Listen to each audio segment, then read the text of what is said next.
fantastic. This is GT racing right now. He's got traction, he's got everything else. Both of them. Maloney. Oh, he's taken Anderson. Anderson's up top. Oh my God. Big crash. Oh my goodness, half the field's going to get rolled. Second very close. These guys are want to make their way through the field very quickly. This is it! This is over! I can't believe this! Oh my God! God, what?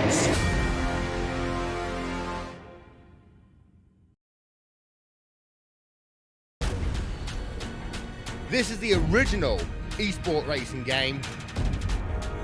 This is iRacing.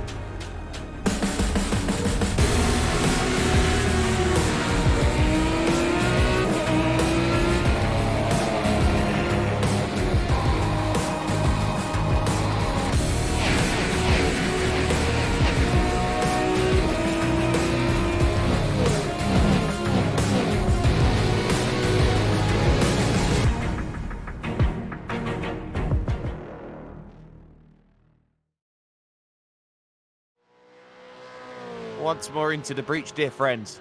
This is the series that keeps on giving.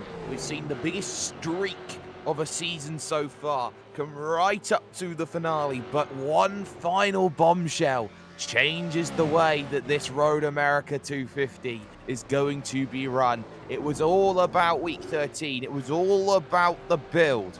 And it has now thrown the almightiest of curveballs, which left management with a decision. Stay with the old vehicles, which were only going to be run for one race, but were distinctly different from where they were a season ago. And now look at the alternative, which is where they find themselves now. A new era ushered in for Australian touring car racing on the iRacing service. And the first time that this season that SCOPS goes with a brand new Mustang and a brand new Commodore. And what a time to debut it at the final race of the championship. But before we go down to championship implications, before we go down to the fastest operators in the world, we've got to talk Super Split 2 here on the iRacing Esports Network, brought to you by Sim Speed TV. Good morning, good afternoon, and good evening to everybody watching around the world for this finale. It's Jake Sperry here in the commentary box, joined alongside, as ever, by the Southpaw racer, Reese Gardner, Jay Kennedy, on the cameras for us for this, the VR8 SCOPS season finale. But Reese, this is a game changer coming in from management, from iRacing, from every which way you look at it. It was a tough decision to make today, whether to race old cars or whether to race new. But what has to be remembered at this point in time is that whatever way this decision was going to be made, there were going to be people who were going to be unhappy. Yeah, exactly right. Hello everyone, welcome to the stream. Fantastic to bring you this final round of VRS V8SCOPS. It is a difficult decision to make whether to run the old or the new cars, but essentially it comes down to the fact that the tyre model was getting changed on the old cars as well, and through a lot of people testing the cars throughout build week, it was decided that the old cars were so different from what they were before the build that it made sense to give the new cars a go, bring them out for one final race of the season before we go full time with them next year, and I'm really looking forward to seeing how it stacks up. And I tell you what, it has done something really nice to the numbers. We had over 120 people looking to qualify. We haven't seen those numbers coming in for a good 7 rounds of racing out here. But this is going to throw a big spanner in the works today for who is the form book, because this is the first true test that these drivers will have. This is week 1 in the iRacing service. It means that drivers are only just now finding out how these cars are working, what setup is going to be good. So I think a lot of drivers need to work out and understand this is where I'm going to be needed at my level best to absolutely find the top level that I have available to me. So who is going to stand at the top? Well, at the moment, there are a couple of surprises that find themselves in Super Split 2, and the biggest one is number 22, Brady Myers, does not find himself in a top split, and that, I think, coming through 18 hours worth of pre-qualification for this race. Tonight could be classified as the biggest shock we have seen all season. Yeah, I'm not really used to seeing Brady Myers in Split 2. We usually see him around the midfield or fighting for top 10s, top 5s in Split 1. So obviously getting used to the new car through pre-qualifying hasn't quite worked out for him in terms of keeping his form consistency, but he's got a chance to compete up the front here in Split 2 if his practice times are anything to go by. Well, he certainly does, and I'm looking up and down all of the teams, and I know that I think everybody is looking to try and showcase exactly what they are made of, exactly what they are capable of. As we see currently, the fastest times are on the right-hand side of your screen on this fantastic graphics package that we have. It will change for the 2020 season. We have seen other series that have gone on, such as the qualifiers for the Porsche Esports Super Cup. We've seen how brilliant the brand new graphics package is, and I can't wait to see that jump on board for the 2020 season. But it's Gardner from Mayo, Shepard third, Jacob Knight there in fourth, Michael Cracknell. We have been talking about Michael Cracknell and what he is capable of doing inside a vehicle. It is worth noting he is a driver who struggles to deal with change, but I don't think he's done too badly on this massive change so late in the season. Yeah, certainly. He's running well in practice in 5th place, and we got to remember that Zuva is a team that has a lot of good discipline, and they show pace many times throughout the season. Crackers is one of those guys that's tasted success in the past. Hopefully he gets more tonight. The car definitely looks like it can do it. Beautiful livery. Yeah, it's an absolutely sensational livery, and we'll see exactly how this one all comes about and plays about as they go in. It's another thing that's worth keeping an eye out on, the brand new liveries that have come into full effect because of the fact you can now have some really cool metallic effects, and we've seen that throughout the liveries. I believe Mark 1 have probably one of the prettiest liveries out there at the moment with that metallic effect that they have on their Commodores, and I think this is what we are starting to see here. Drivers who are looking at their team saying, well, it's new era, new paint, new vehicle. You've got to absolutely be on your level best to go out there to prove what you've got. And I think a lot of drivers are looking at this going, oh, shiny new vehicle, and they are going to try and put in the best result possible. There are drivers here who maybe are surprising in terms of their times. One driver I haven't heard is the 69 machine, Joe Mugford, having a very, very strong practice at the moment, 206.2. That is not bad at all, and I think this is going to be a case of seeing new drivers trying to come to the forefront of this racing, and they want to be at their level best, and drivers like Mugford have everything to prove, and in fact Cody Bircher as well finding improvements too. Yeah, exactly. And that's one of the things that you got to consider when a new car comes out, is the fact that people will want to be able to do their level best in a new car. It gives you a bit more motivation, new physics, new feel of driving that these cars have. And you see Bircher exploring the limits there down at Canada Corner. These cars to push to the very limit. Well, they have to push to the very limit. We do apologise. We did lose Reese for a couple of seconds there, ladies and gentlemen. But he's back. He's okay. It's all fine. Chris Cox said as well, another driver we're keeping an eye out on. He's down the order as well in the 208 machine. So he'll really need to have a very good final run. He's been right up there in the championship, fighting for a top 10 place. So he needs all the points he can get, and probably a win will have to do it. Of course, well, these drivers are fighting for one thing and one thing only, Reese. It is a magical transfer spot, the golden ticket to the main event, and we've seen it and how it's revolutionized this Super Split 2 style of racing. I think all of these drivers want to prove that they have the golden ticket that is going to bring them up to the dance and to the main event.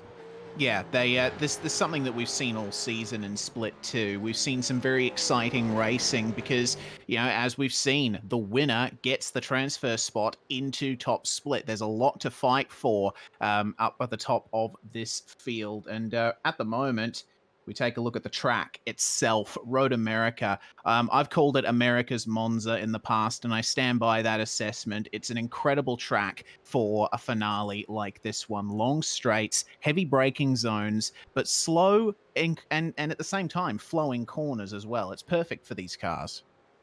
Yeah, it's absolutely fantastic, and we'll see just how these drivers are going to push themselves to the limit. One of the things that is going to be worth keeping an eye out on is the first couple of laps on new tyre model version 7. Very much it is a tyre model which you have to get the tyres up to temperature. It takes a couple of laps, and you have to find the grip around the circuit. We've seen it in so many other vehicles on this iRacing service here today, Reese, but you have to be right on your very, very best in the opening couple of laps. It is so easy to get involved in a big lap 1 incident, and the big culprit corners, turn 1 and turn 5 out on track.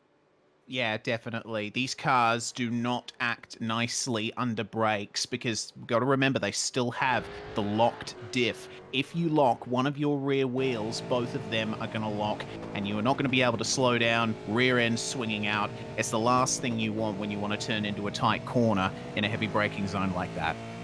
And let's talk about launches off the start as well. We've got a minute 15 before we take you over to the starting grid. 18 laps worth of racing, 1 mandatory pit stop required here in Super Split 2. But let's talk about starts, because one of the big features that this car has compared to the other is a handbrake feature. What that handbrake feature really does double up on is that it is a line locker. Yeah, exactly. The line locker used in the real life series to optimize the starts off the line, because these cars with their locked diff and the amount of torque and power going through it, you need to be very specific with how you apply the grip to the road. The line locker and the way you actuate it helps that.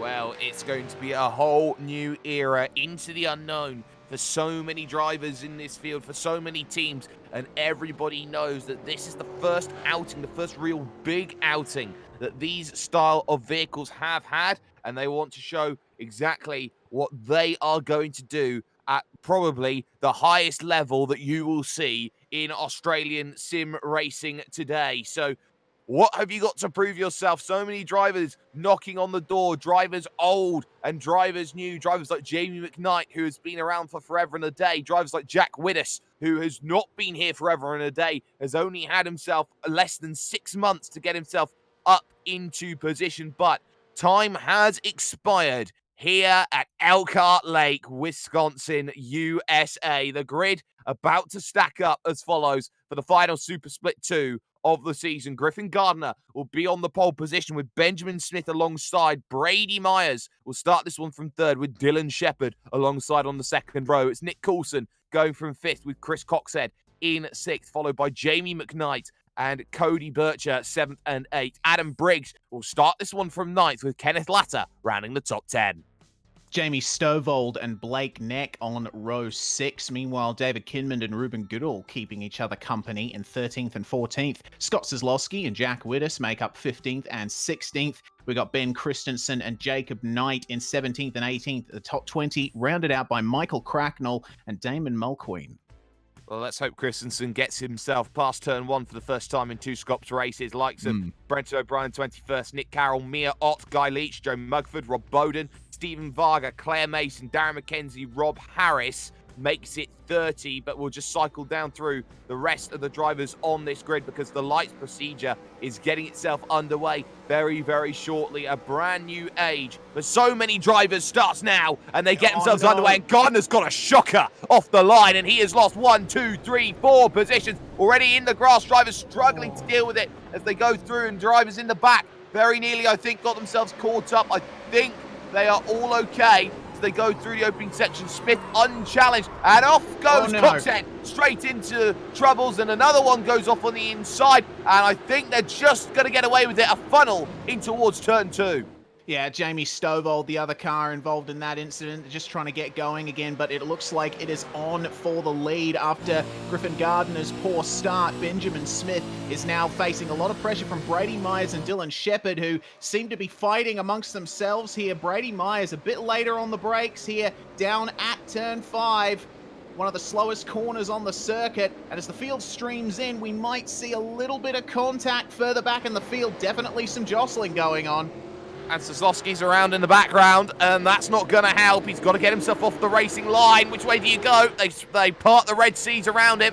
He does the big 180 and gets himself back to going again. And he'll be very frustrated that it's taken him that long to go. But we expected this to be a very tough race as they all went forward. And Griffin Gardner has dropped a number of positions over this opening section. He was right up there, and you can see now he's back behind Jamie McKnight in 5th place. But it's Benjamin Smith who leads this one outright. Myers in 2nd. Shepherd is there in 3rd. McKnight, Gardner, then Ruben Goodall in 6th. Bircher, Knight, Widders and Neck, the top 10. Just behind that, Kenneth Latter under pressure. Here's Nick Coulston and Adam Briggs side by side through the kettle bottoms as they make their way to Canada corner. And oh, look at that on the brakes just behind. That's a mugging by Michael Cracknell. Crackers has got one.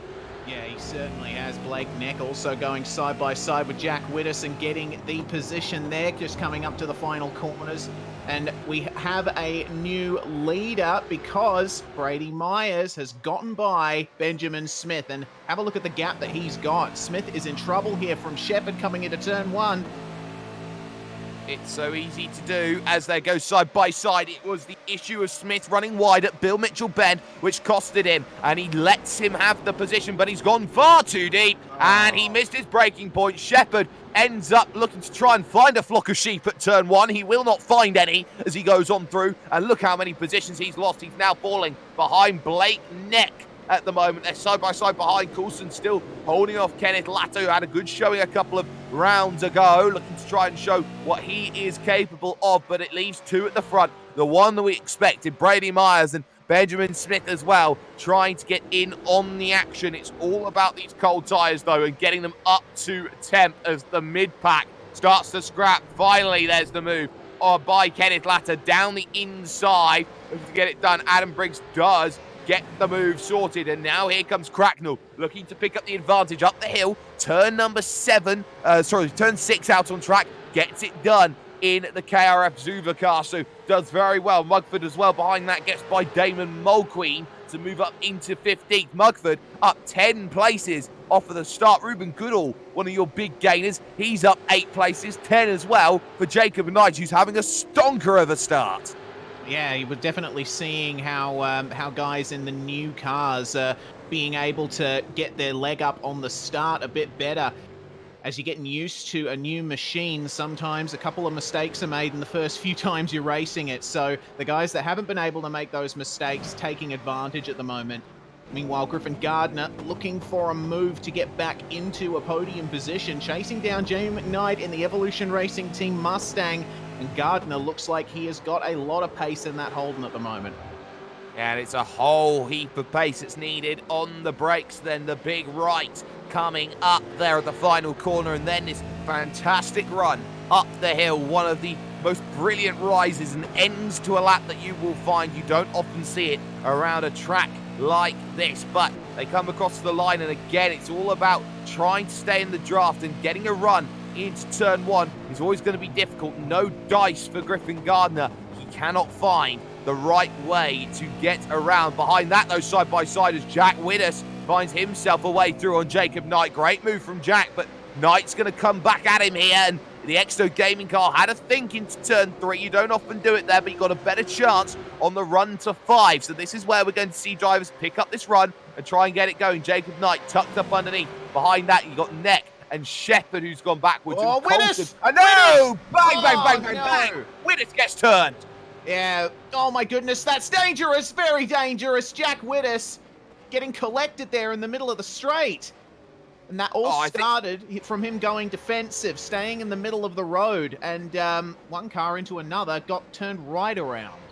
And 3 cars have gone, 4 cars have gone straight on. Down at turn 5, and they were all in a battle with each other. Christensen, Janssen, Anspatch, and I believe there was one more in that Joel Kenton. They all decided to break with each other and make the mistake. Question becomes, surely that has to be a safety car. Look at where the car is. Look at how many troubles there are in terms of where it is on track. Could it get going again? This may be for Jack Widders, all the big troubles in the world right on the racing surface. Surely they've got to call a safety car, and I think this might just be the call. Yeah, it is. It is. Safety car out on circuit at the moment. This is Kenneth Ladder's view, meanwhile, of the incident. We'll see Widders go off there just up ahead. He comes right back onto the circuit. He doesn't know which way to go, does Kenneth, because Widders not exactly at the controls of his car at that point. No, very, very true. You can see he's just trying to get himself going, and then, uh-oh, gets it all shades of wrong. And Kenneth Latter, I think, does an incredible job, only just to side hit it into the wall, which is arguably the best type of hit he could have possibly had at that point in time. So, safety car neutralizes the field, and we're going to see this one all over again on the replay. So this is from Jacob Knight's perspective here, as he gets himself under the Sargento Bridge, looking to the left-hand side. The lane closes up. And you had to say there were better places to attack. He could have been maybe a little bit more patient on that. But again, Widders, I think, just closed the door slightly too late. This is how the field stacks, though. Behind Simon Mazzomo, same old Porsche. There might be 2 new vehicles, but it will not be 3. So Brady Myers leads this one ahead of Benjamin Smith in second. Jamie McKnight in third. Griffin Gardner fourth. Then it's Ruben Goodall fifth. It's Cody Bircher sixth, followed by Blake Neck, Jacob Knight, Dylan Shepard, and Nick Colton. Now your top 10. Well, a bit mixed up from where we started. Of course, Ruben Goodall starting from 14th, Blake Neck from 12th, and Jacob Knight from 18th. But who knows, maybe a penalty is coming Knight's way, depending on what the stewards think about that incident with Mr. Widders. Well, with this safety car out on lap 3, start now of lap 4, here's the next question you have to look at as they pass the stricken Jack Widders on the right-hand side and left-hand side of your screen. The big question now is the S word. We know they have to come down in. They know they have to make a stop. Strategy. Who has the best pit stop here at Road America to go out there and to get exactly what they want from it? And exactly what they want is track position. Yeah, track position, very important, but you also stand a chance of doing a big fuel saver if you have the right kind of person in front of you. So it is a case of making sure you execute your pit stop right and at exactly the right time. Question is, have these guys been preparing for a safety car eventuality this early on? I think they've had to. They've seen safety cars come out early this season. Most safety cars, when it comes to SCOPS, comes out lap 1. So they will have to be thinking about how things are going to go. The call is made for Jack Widders. His race is now officially over, but keep an eye on that number 40 car here, because Steve Janssen started in 40th position here, Reese, and in 3 laps, he got himself up to 16. That is a very impressive run from Steve Janssen, putting that that Mustang to good use. Definitely shown some good potential in the past. I'm looking forward to seeing where he ends up at the end. Of course, the further up you get in the field, the harder it gets to get by. So Steve's got his work cut out for him at the moment. And I think so many drivers have their work cut out. Drivers who are retired, Rob Harris, shame to see. You got Stephen Varga out of the race, Guy Leach out of the race, Christopher Kessie out of the race, Claire Mason didn't make it back either home. So that's going to be 5 drivers, now 6 with Jack Widders as well, who have all not made it. But keep an eye on that 3rd place vehicle there of Jamie McKnight's 027 Mustang here for Evolution Racing Team. Very much staying a long way back from Benjamin Smith at the moment. I think he's aggressively looking to fuel save to maybe get a litre up on his rivals when the pit stop happens, which should happen in about 1 corner's time. Yes, of course. Every little bit of fuel saving matters. So we'll see if drivers decide to fake towards the pit lane at the moment. Oh, no. Ben Christensen, hearing that he's already pitted. Drivers behind Christensen, I think, may just decide to come in. One driver makes the call to come in. It's Adam Blocker, who is the only driver to come down in and make a stop. Brenton O'Brien, team boss for the final time here with Evolution Racing Team. He steps down at the end of the year. He comes in. Also deciding to come in is, I believe, that is going to be David Kinmond in the Pursuit Sim Racing car. So that's 3 drivers who have come down in to make a stop. They don't have much to lose. It's going to be a tough haul to get themselves around 13, 14 laps. But if those drivers can be very, very strong on their fuel save, lift and coast their way around the track, they may just find themselves in position as everyone else will have to make a green flag pit stop. Yeah, exactly, and they'll have the added advantage of being behind everyone, so they'll have draft on the straights as far as the eye can see. So, really, what else is it possible for them to do at this stage? Well, what is it to do? They have to beat number 22, a driver who found himself in the big Supercars E-Series that was held in the middle of the autumn. Brady Myers, who is the free agent at the moment after the collapse of Zero Esports, now has to look at who his rivals are. Benjamin Smith, who is always a very underrated driver, can always turn up on his day. Jamie McKnight looking to go for strength to strength when it comes to these style of vehicles. And of course, his old teammate, Griffin Gardner, as well. And of course, the new kid on the block, which some say has had a really good effort. And it is the Pursuit Sim Racing Mustang that Ruben Goodall has at this point in time. So we'll see how all these drivers are going to turn up to the forefront. When it comes to the restart, they've been able to chalk 3 laps off of it. The one thing that is worth noting is those tyres may have just cooled again. Yeah, exactly, and that's something that the drivers have to consider now with the 7th version of iRacing's tyre model, is the fact that you have to maintain some heat in these things. When they are cold, they are definitely cold. In fact, even putting tyre warmers on these things is something that has to be overcome in order to get more heat into the tyres. So you'll see a couple of drivers weaving, possibly a couple of them doing burnouts, but definitely working that rubber now.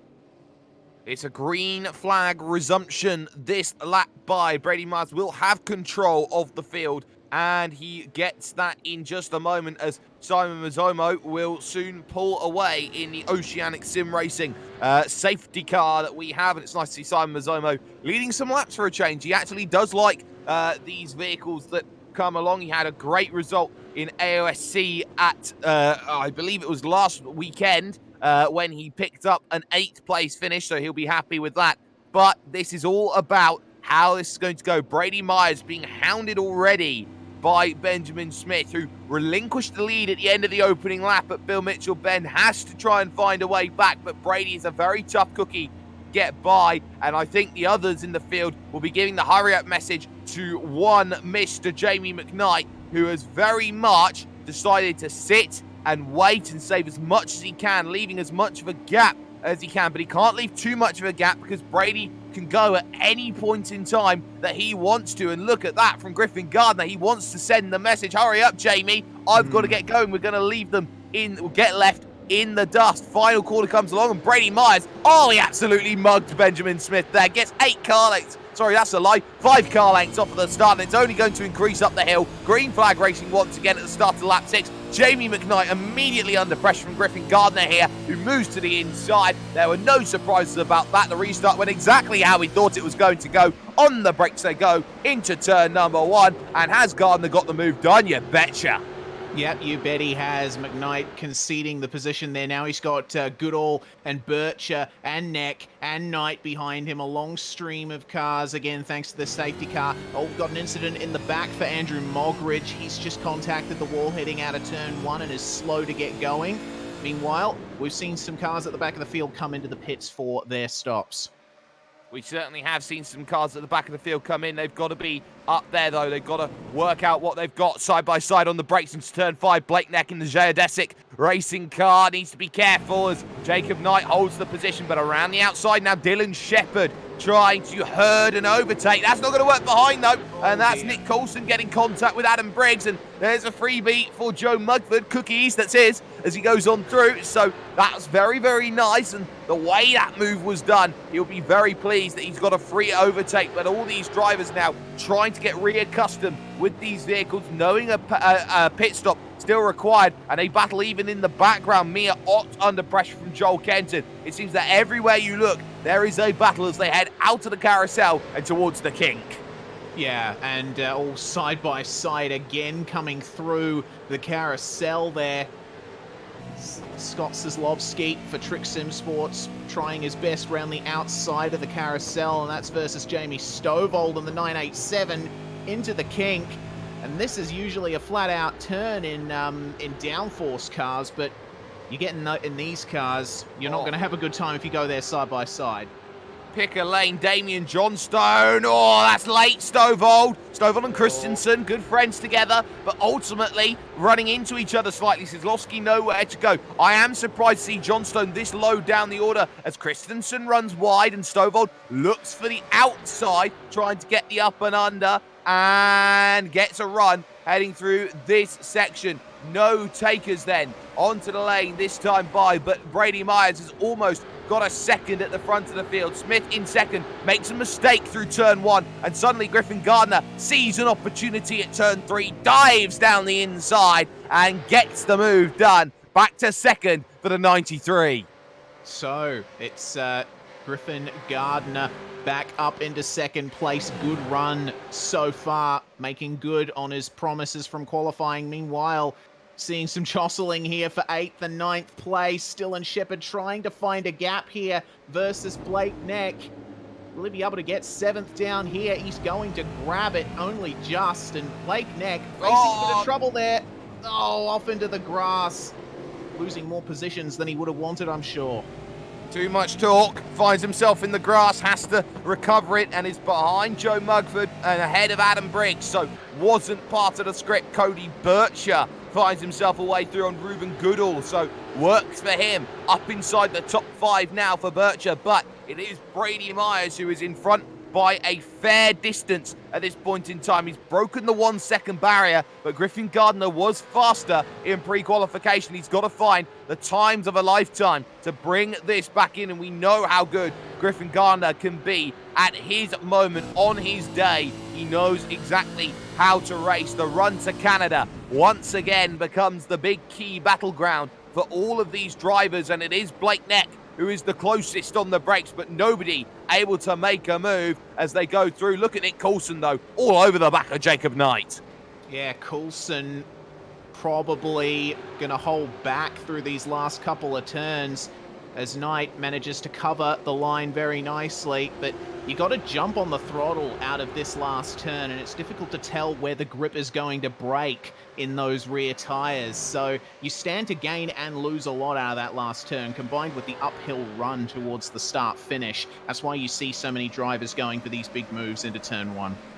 The big focus is on car number 74. That is Adam Blocker, the first of the pit stoppers. He finds himself, in terms of time, at this point in time, 19 seconds off the lead. Did a 2:08.6 the last time by, and he's got to be very wary about how much time he's actually going to be losing. Brady Myers did a 2:05.9 last time by, so 2.5 seconds a lap slower, but saving fuel. This is the trade-off in terms of getting a big result. How long is it going to take Brady Myers to come down here and make a stop, knowing that he's got less time on the fuel, but it's that lane time that becomes so vital. It is a, I would say, medium distance pit lane here at Road America. Yeah, medium distance pit lane, but a very long front straight with a high mode of velocity at the very end. So you do end up losing quite a bit in a pit stop here, and especially if you're out on your own at the front like Brady Myers is at the moment, you are using a lot of fuel just to keep the pace up, so you end up losing a lot in the pit stop. Modem simulation replay of Joe Mugford once again in 12th position. Whoa, goodness me, just catching the grass on entry. That's something that you probably would have had a worse time with a couple of weeks ago in the old cars. I've just caught an eye on what's going on here. So this is Joe Mugford once again, who had his issues, but I've just seen Mia Ott make the pass of the season. I don't say that lightly, but Mia, she's just gone around the outside of the carousel on Rob Bowden, which is almost unfathomable, and the move was made stuck. Well, here's a modem simulation replay of that. Mia in the Mustang on the outside, continuing that momentum, almost out onto the marbles, but just manages to continue having the grip she needs. Wow. That was a great move. Well, it's a very, very good move that was done as well as they all went through.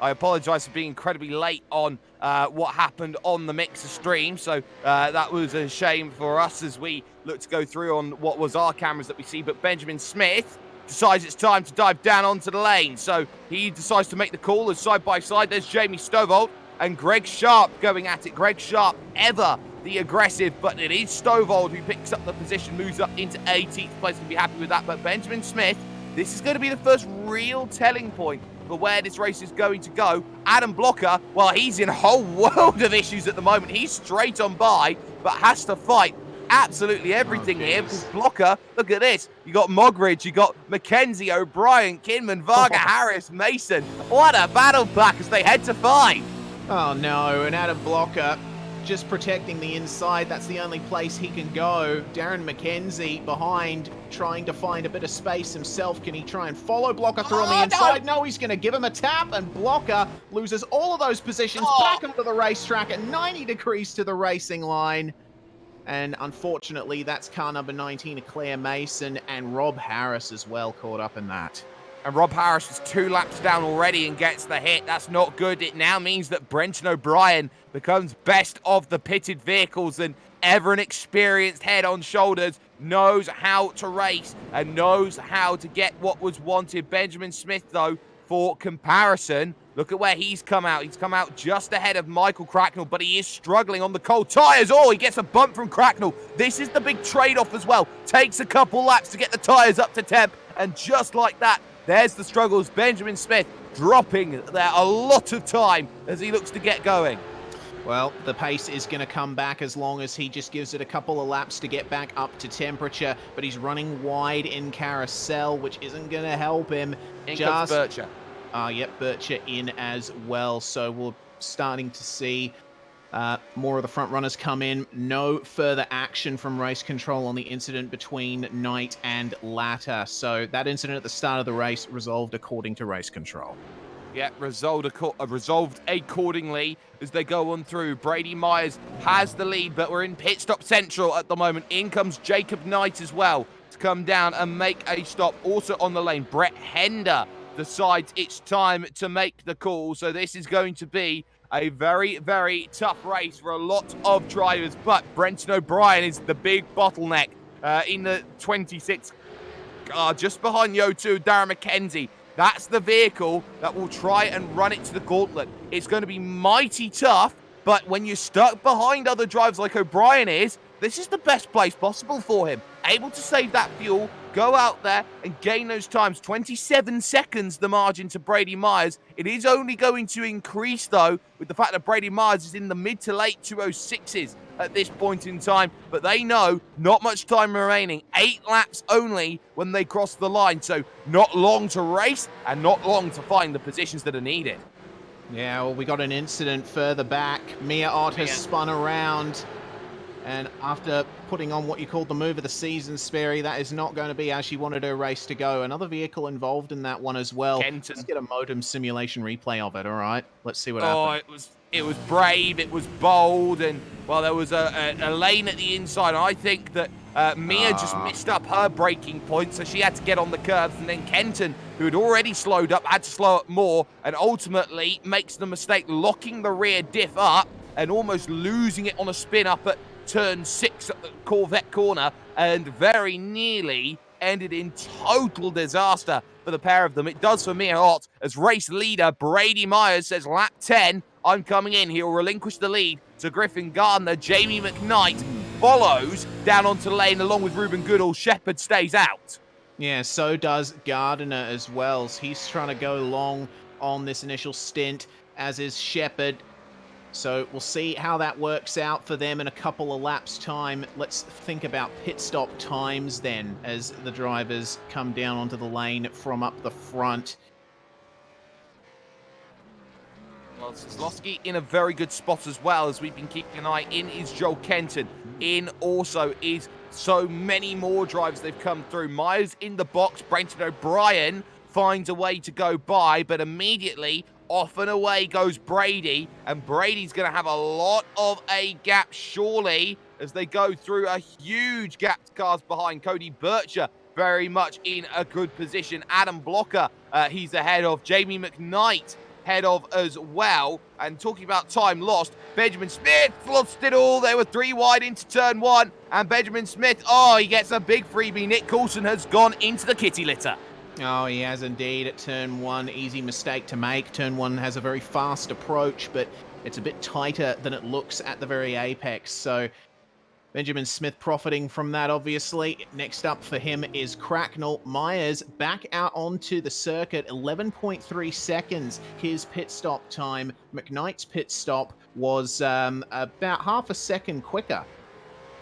And that was all down to the saving of the fuel under the safety car period. It doesn't matter, though, for McKnight, who finds himself behind Cody Bircher on the track. So the new tyres do their wonders for Cody Bircher, who came in a little earlier and has got the just desserts for the reward. So that will be a very, very strong position then in terms of how that plays out. But now you have to start wondering here. Griffin Gardner on the old tyres is now on that poorer strategy. Needs to come in and cover off any moves behind. Seen that positions have been taken, and so into the lane he decides to dive, and it is a very deceptive lane. You can brake very late for that line marker as well, because of the fact that it is very much an uphill braking zone on a one-line Suitsall pit entry. In is Shepherd, in is Briggs, and Mulqueen and Janssen and Soslovsky take the racing lead now with just 7 laps to go, and surely he's got to come in a little bit later. He's trying to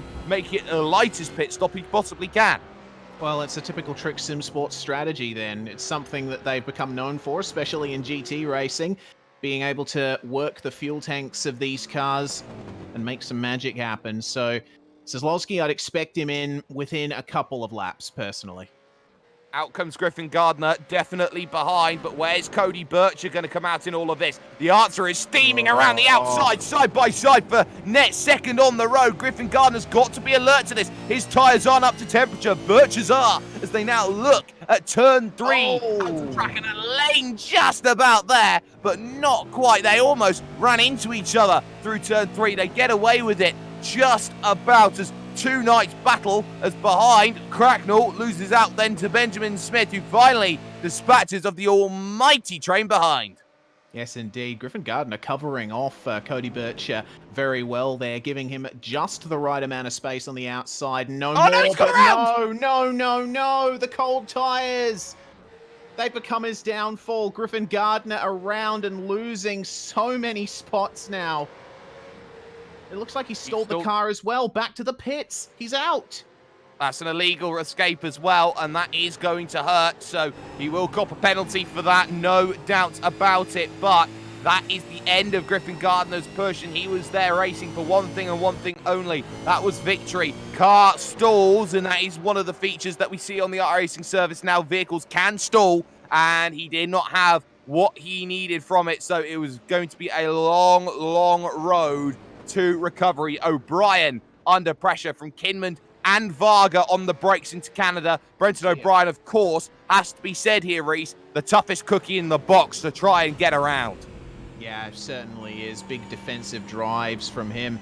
We're still on replay is a view from Brett Hender avoiding the spinning Damon Mulqueen. So Griffin Gardner not the only one having issues down at turn 5.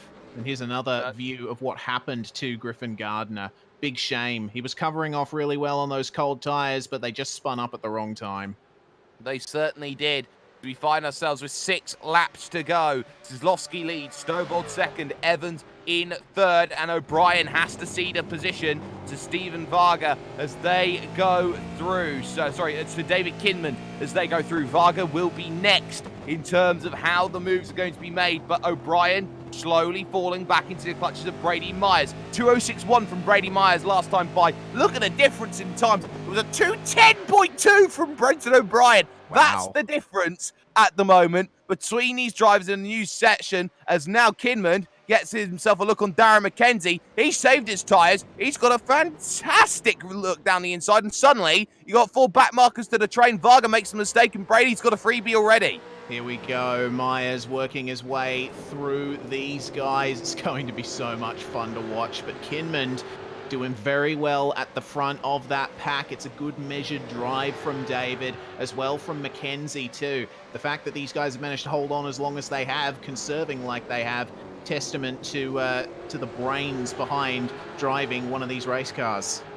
Well, you need good brains if you're going to race this properly, and you've got a few drivers out there at the front as they go through. As we know as well, Kinman has already served a drive-through penalty on the opening lap, and he's got another one as well to add to his woe, so that's not going to help. O'Brien defending well at the kink against Brady Myers, but I think old Father Time is going to catch up to Brenton O'Brien here, because here comes Brady Myers, who goes to the outside, and you can see just monstered him on the brakes. You cannot argue against that, as Kinman does run wide through that Canada corner and dropped all the positions that he did make, and that's going to hurt him in terms of his run. So another easy one for Brady Myers. He's done well. In comes Zaslowski. Stovall stays out for a 14th lap on the stint. Shane Evans as well out there having a good run in second position.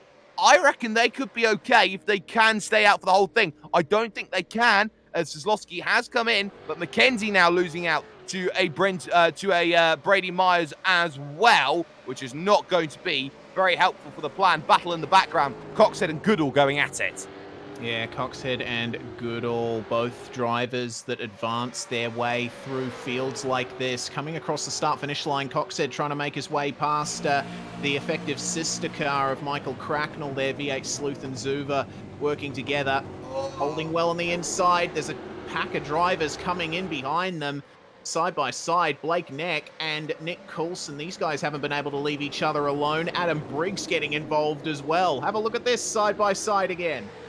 Oh, it's fantastic. I was scared that Blake Neck wasn't going to make turn 1. He just about did, but they are still with an overlap heading over to turn 5 as they finally sorted out and crossed the beams. And how defensive do you want to go? Chris Coxhead Goodall finds the only lane in Road America, dives down on the brakes and gets the move done. That's how you do it, my man, as you go and get it through. Mackenzie, look at the pressure he's under. O'Brien and Varga still fighting. They've stayed out, but next up will be Cody Bircher, Jamie McKnight and Jacob Knight. Effective net second, third, fourth at the moment, but that may not be the case. They've got to go out there and make moves. They're 7th, 8th and 9th at the moment, but they are catching the 3-car train at a rate of 3.5 to 4 seconds a lap.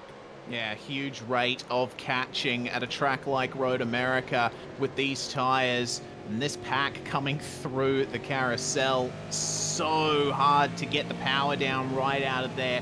You can get on it a bit earlier than you think, but the car rotates on throttle very easily, so you have to line it up perfectly, and the steering gets kind of vague through the kink as well. You can't quite tell exactly where the car's going to go. Oh, have a look at the Mustang almost onto the grass, and is that going for a move there? Adam Briggs, no, he's not, but Cracknell really starting to pressure here.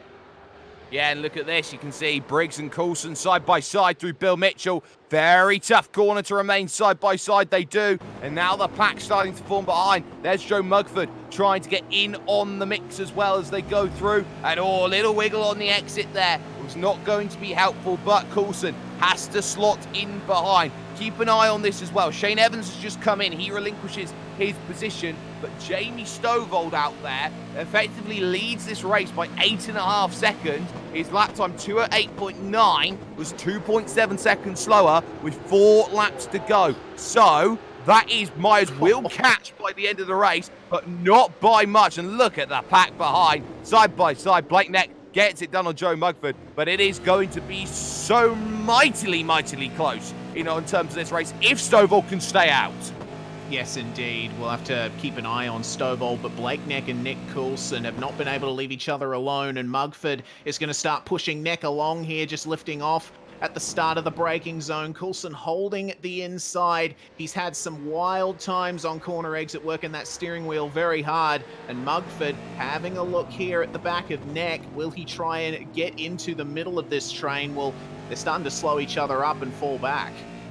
Yeah, they are, and now that's going to hurt because you look at that, big slide from Coulson. They've got to stay with Briggs and Cracknell and Coxhead and Goodall, and they just simply are and not. Birch has got around Varga, now looking to get around Mackenzie is the next challenge. So this is going to be a tough look at this. from Bircher trying to get around the outside. I will say that Bircher has looked absolutely fantastic, and he gets the move done. And I will also say for Jamie Stovall at the front of the field, he finished third in max bounce on the biggest fuel save in the world. McKnight, my word. Whoa, just going for a huge dive there, slithering up the inside of Steven Varga. I don't know if he missed his braking point or not, but he was very hard on those brakes. There was almost a bit of a pile up there. Motum simulation replay of that exact happening. McKnight hard on the brakes, just a little bit of a tap, but makes it through the corner at least. Yeah, made it through the corner, maybe a little bit naughty, but he did just about make the apex, so he does just enough. Jacob Knight trying to get on the aggressive factor as they go through. I was going to make my point once again here. Jamie Stovall, in a lesser-known rogue racing series called Max Bant, was third place on the biggest fuel save race that they have ever had. We know that he can save fuel very well here, Reed, and he's, at the moment, doing enough. He is. Absolutely he is. Not long to go in this one. Losing a second on the last lap there to Brady Myers. But just under...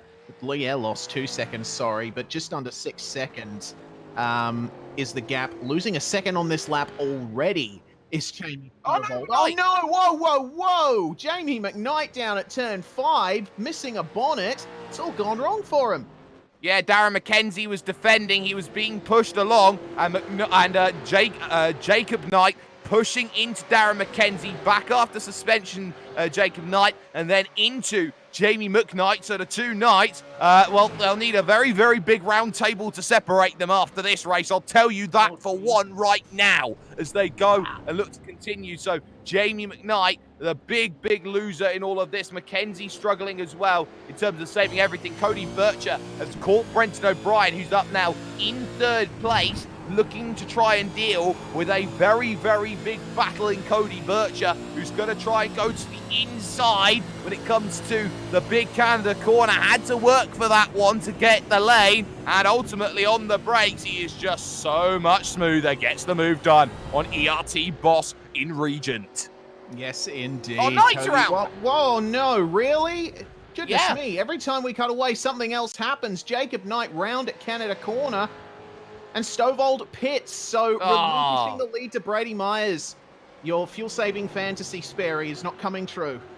Oh, it's over for Jamie Stovall. It didn't quite work. He was 2 laps short on fuel, and a splash and a dash for him to get himself going, and that will be the very case. O'Brien was able to come in on the pit stop and get what he needed and get back out again. That may have just been a difference maker, but now Brady Myers holds a commanding 10-second lead over Cody Bircher in second. Brenton O'Brien in third. Dylan Shepherd up in fourth position. I will say that Steven Varga is 2 laps down at this point in time, so that will not be a battle for position on the road. But ultimately, you've got to look at the battles going on in the mid-pack right now. Look at this. Mugford, Sislovsky, Neck, Cracknell, Coulson, McKnight falling back into that pack.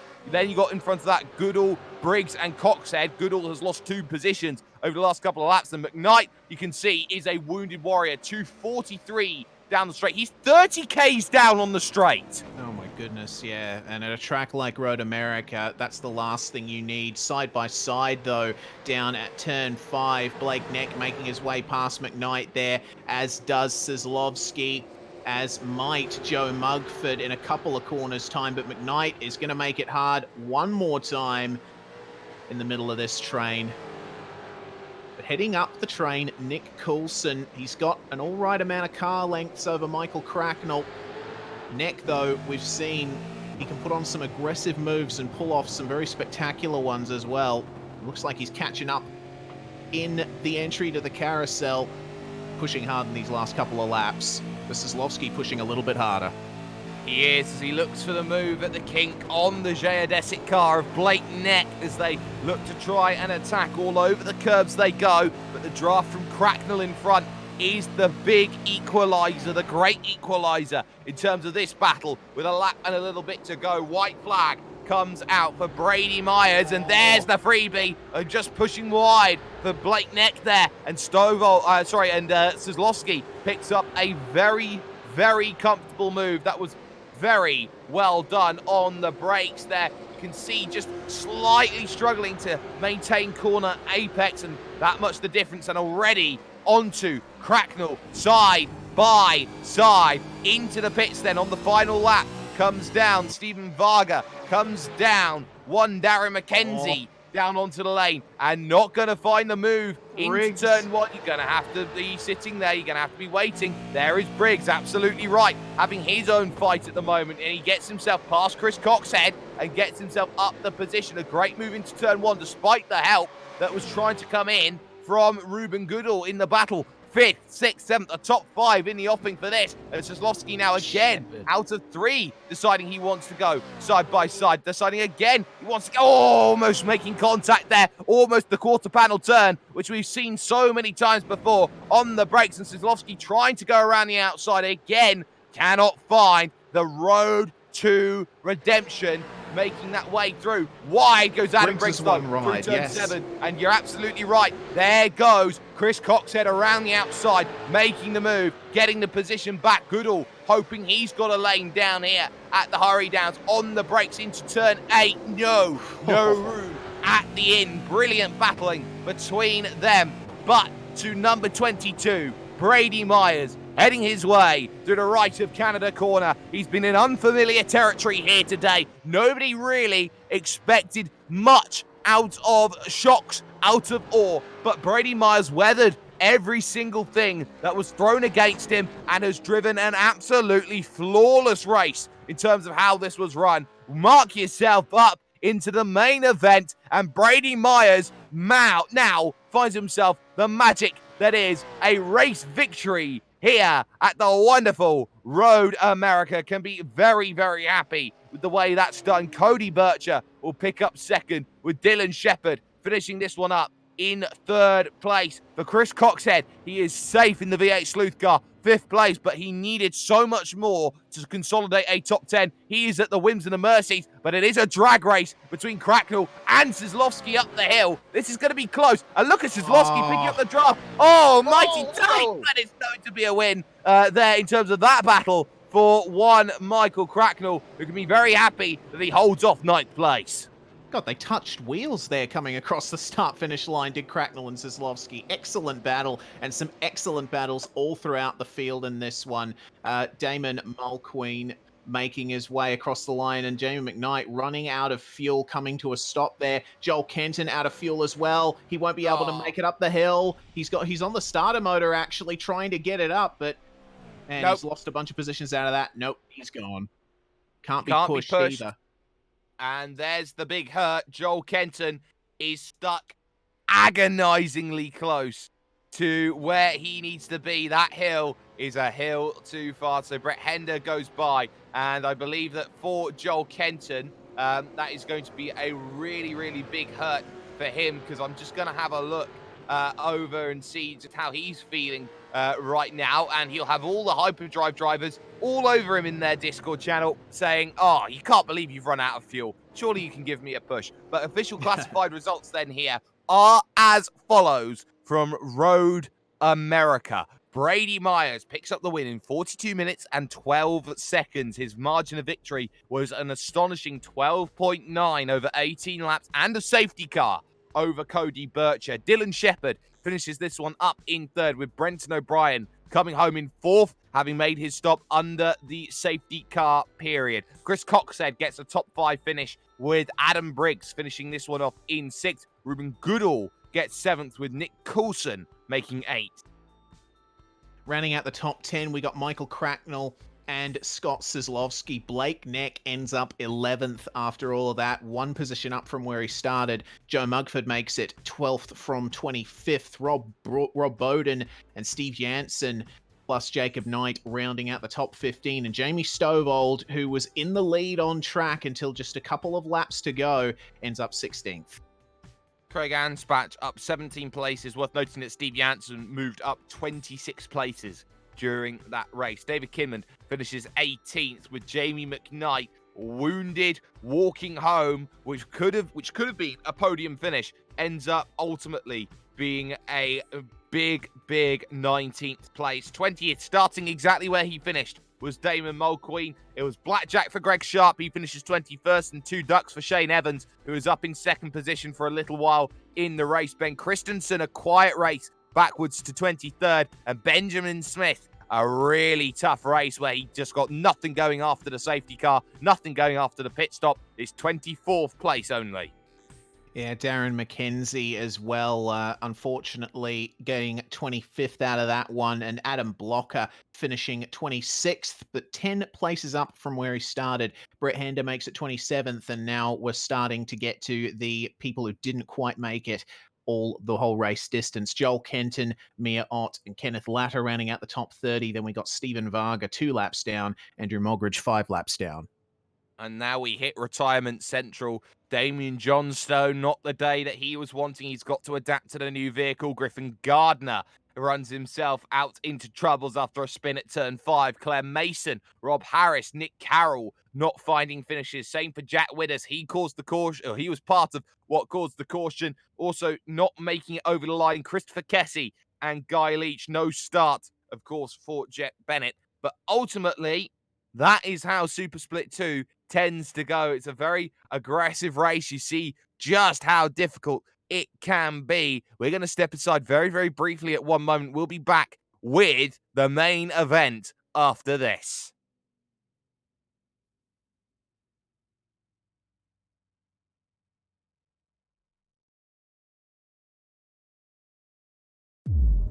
iRacing, you wanted the best, you got them 4 abreast. Often imitated, never duplicated. The greatest show on dirt, the World of Outlaws.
fantastic.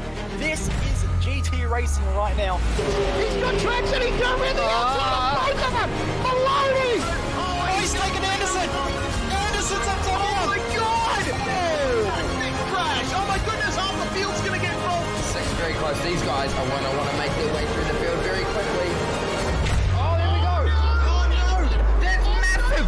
This is it! This is over! I can't believe this! Oh my god! God, what?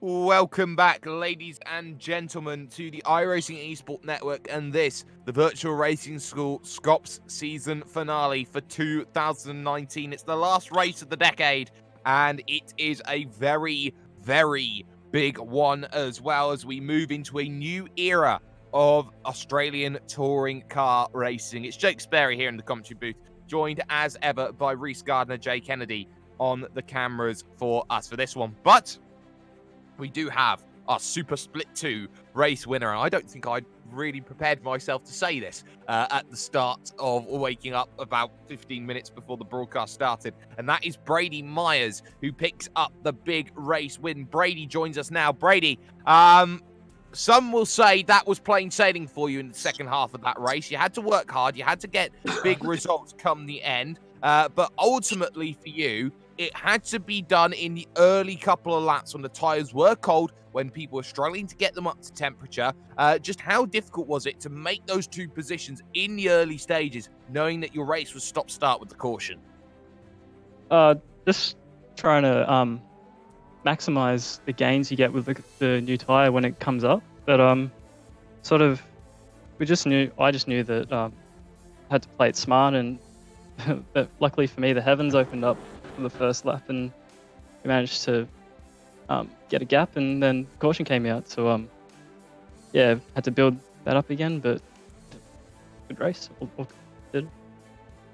A good race, all things considered, but you also have to look at what happened in the later stages. Maybe a few worries about drivers who decided to pit in, get their fuel early and get themselves out into position. Drivers like Brenton O'Brien, Jamie Stovold, really would have been maybe a bit of cause for concern in terms of the strategy. But you have to say as well, it must be really surprising seeing just how much difference there is between old tyres and new. You were closing up at a rate on some drivers of 3 to 4 seconds a lap. Yeah, especially with strategy as well. Like, you have to be mindful of how hard you're pushing and how easy it is to burn up your fuel. So yeah, I took that all into consideration, and thought my strategy was probably one to go for. Oh, well, one to go for it was. You get yourself an extra 18 laps under your belt for the big 250 that comes up for you. You are, for the first time, I think, in your career, a Super Split 2 winner. So now you've got to look at maybe the longest night out of anybody in the field. Would you say that the racing that you've done in Super Split 2 is going to be helpful preparation for what's going to go on, knowing you've got to qualify again, knowing you've already had that experience of cold tyres? Do you feel like the comments made by Madison Down on the fact that you've got yourself an extra bit of practice in is going to be helpful for you? Yes, definitely. I think any laps you do is good, good experience and good knowledge. So yeah, unwillingly doing, well, sort of didn't really plan on being in Split 2, but you know, that's the way the cards fell, and just got to deal with it. So see how Split 1 treats you. Well, we'll see how Split 1 treats you. We know you're a privateer, but anyone you'd like to thank, any shout-outs, any sponsors that you may potentially have, anyone you'd like to thank, Brady? I'd just like to thank Matt Trotman for spotting from the broadcast. And yeah, that's about it, really. Well, no worries at all. Brady Myers, probably one of the big free agents in the field. And if you are a team driver, very much want to get on with him. Dylan Shepherd, though, came home in third position. He stood by with Reese Gardner. Indeed, he is. Shep, it's a podium for you, but you were one of the drivers that pitted later among the front runners. Just take us through what your thoughts were coming into this race. Yeah, it's very, very. And I thought we were thinking under. We'd like to apologise. That is a bit of Dylan Shepherd struggling a little bit with his microphone at the moment. We'll see if we can get his interview just a little bit later on whilst he fixes a couple of issues. But Reese, yeah, you have to look at the race at Super Split 2. You have to talk about actually what that means for all these drivers going forward, because they know that they're going to be dealing with the old cycle, new cycle of tyres a lot more difficult, or a lot more dangerously, I would say, than all of these other drivers. as they go through, as they all find themselves the opportunity to get themselves out there on track, getting the practice in right now. So question has to be asked here, Reese. How much are you going to take away as a driver for this main event race? How much are you going to take away from what is going to happen in this final race of the season? Yeah, well, obviously 45 degrees Celsius track temperature, as you can see, and wind not that fast either. So the tires is what drivers are going to take away from this final round. It's learning how the tires work, how they perform in a race, at what point you change them in a race, and how they stack up over a stint. It's a learning experience for a lot of these drivers, and certainly it's one that Brady Myers would have benefited from. And very, very quickly, before we try and get back our interview again, let's just talk about how important the track temps are going to be around here. It's 45 degrees here in practice. A hot track means these tires are going to go off even quicker. Yeah, exactly right. Hot track means that the tires will end up getting more slick as the race goes on, as they heat up ever more. So it's another thing that the drivers have to keep track of. We'll try again with Dylan Shepherd. Shep, let's just go through what your thoughts were coming into this race and what strategy you were going for. Yeah, it was a very interesting one looking into it. I hope you guys have got me good now. Yep, we have. Yeah, mint. Yeah, it was pretty much, we were thinking about what we were going to do. I was just thinking about it there, the overcut. I think the thoughts really were that the time on the cold tires that you lose, I thought I could make up on like hot tires before pitting. I'm not too sure if it worked because there was a bit of carnage in that second stage of the race that I think helped me get some position back. So maybe in these short sprint races, I don't think the overcut's maybe the best option, but I think when we look at this 250-kilometre race coming up, it's going to be very interesting. Yeah, well, we were talking about drivers learning about the new cars. How is that going for you guys at One Performance Racing? And what kind of progress are you making on these cars? Yeah. We appear to have lost Dylan Shepherd again, unfortunately. Sorry. Oh, no, here we go. Sorry. No, the boys jumped into it, and they're doing a lot of testing, more than I've ever seen, to be honest. A lot of data being thrown around and ideas being shared. Everyone's trying something different. Signed another driver to help along, so it's been really good to see, and I think we'll start seeing some really good results heading into the new year. Well, we'll have to wait and see, but the performance from you in that Split 2 race certainly boding well for the future. Before we let you go, Shep, who gets it done for you guys at One Performance Racing? I think the biggest one I've got to thank at the moment is Knight Rider Designs. He's been so under the pump getting all these new deliveries done, and did a brilliant job with ours. So first of all, him, H Division Motorsports for helping us out, and Euro's driver performance. Dylan Shepherd there, your third place finisher in Super Split 2, Sperry. And now we move on to the final half of practice. Then we got 20 minutes of qualifying before the final race of the season. And it's going to be the biggest 20 minutes of qualifying we have seen in a very, very long time. All these drivers are the 40 best that found themselves through on 18 hours of pre-qualification, plus the driver that came through Super Split 2 and picked up the victory. On top of all of this as well is the fact they have those 20 minutes to go out there, set a representative lap time around a track which really is going to change so much in terms of how this racing is going to go down. So many drivers up and down the field have found themselves up at the top with a few names that you wouldn't expect as well. But the big talking point, of course, when you go into any final round is the championship, and the difference doesn't seem like much. It is a lot less than what it was last year for Ethan Griggold to chase down Jared Filsell. The one thing that's hurt Ethan Griggold in terms of his run, since the Bathurst 1000, Jared Filsell has been unbeatable. Yeah, exactly right. And Phil Sell sitting on top of the standings at the moment. Essentially, if Ethan wants to win the championship, he has to not only win the race, he has to finish ahead of Madison Down and Ian Ford, and Jared Phil Sell has to effectively finish outside the top 20. So it's all to play for in this one. New cars, everyone going through the motions of learning. So for these guys right up the top, it's going to be a difficult one to work out.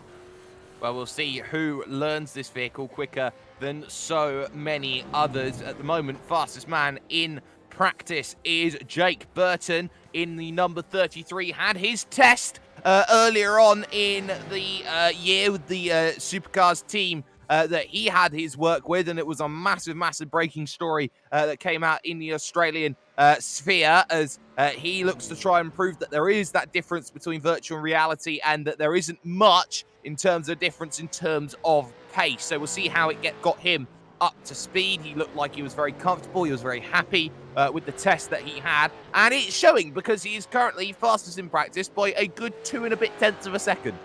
Yeah, Burton doing very well up the top of those timesheets at the moment, and he made a good show of himself in pre-qualifying as well. So he's certainly got this car worked out in terms of one-lap pace. But the drivers of the likes of Greg Galt, of Phil Sell, of Dane Warren, Richard Hamstead, they're all going to be working on trying to optimize their race setup. I'm sure Burton is doing the same, but we don't quite know how the race setups of everyone is going to stack up because, as we've seen, setup is incredibly important for tyre life now.